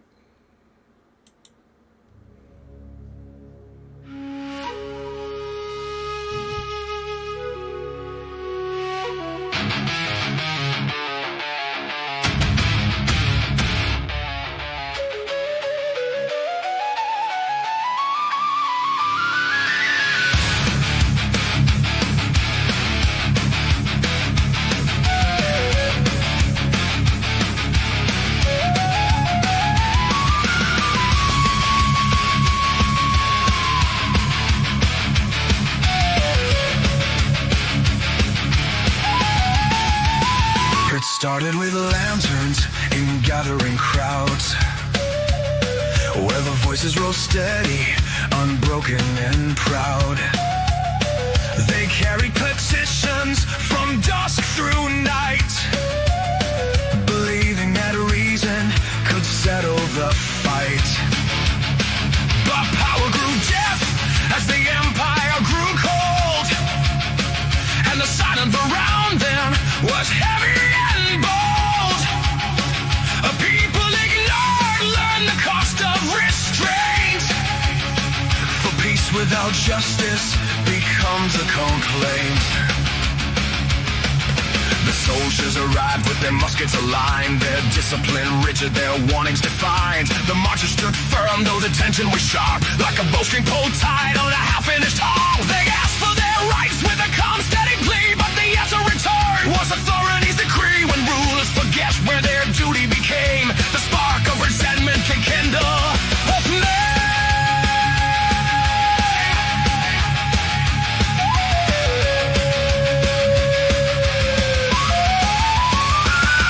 Crack split the air like a curse in the dark, and the crowd scattered wide from the gunpowder spark. No one knew who fired the shot that began, but the blood on the stones told the truth of the plan. The empire had chosen the language of fear, and the people could see that the message was clear. The protest can shift when the rifles proclaim that forgetting the people invited them to their claim.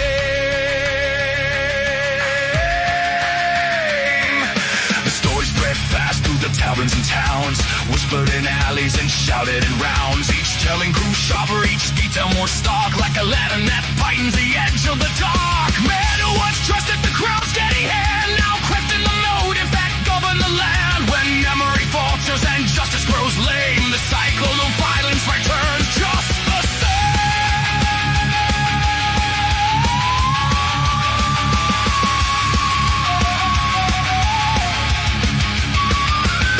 The militias drilled slowly in fields of wet grass, wordy formations as seasons have passed. They carried old muskets with powder kept dry, not even for battle but bloody to stop the widow's own cry. They hope for reform, not a war to unfold, but patience grows brittle when pushed to the coal.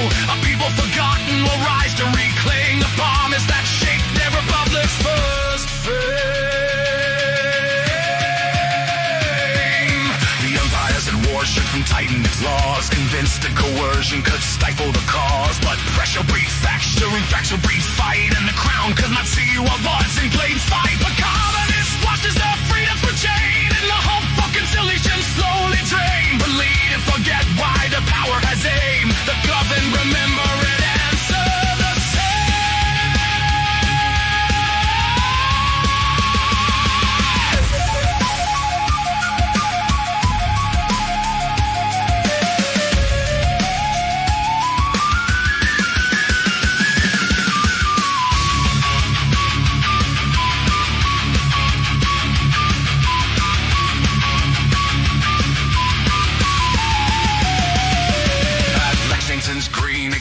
Small bridge, the smoke curled like ghosts drifting over the ridge. Neighbors turned soldiers with fear in their breath, standing in lines that would marching to death. The revolution moves not from hunger for war, but from moves that the empire refused to ignore. A nation is born when its people proclaim that forgetting their rights is a treasonous crime. Through winters of hardship and summers of fire, they fought with a purpose that lifted them higher. They carried the memory of protest denied, of the fallen whose stories the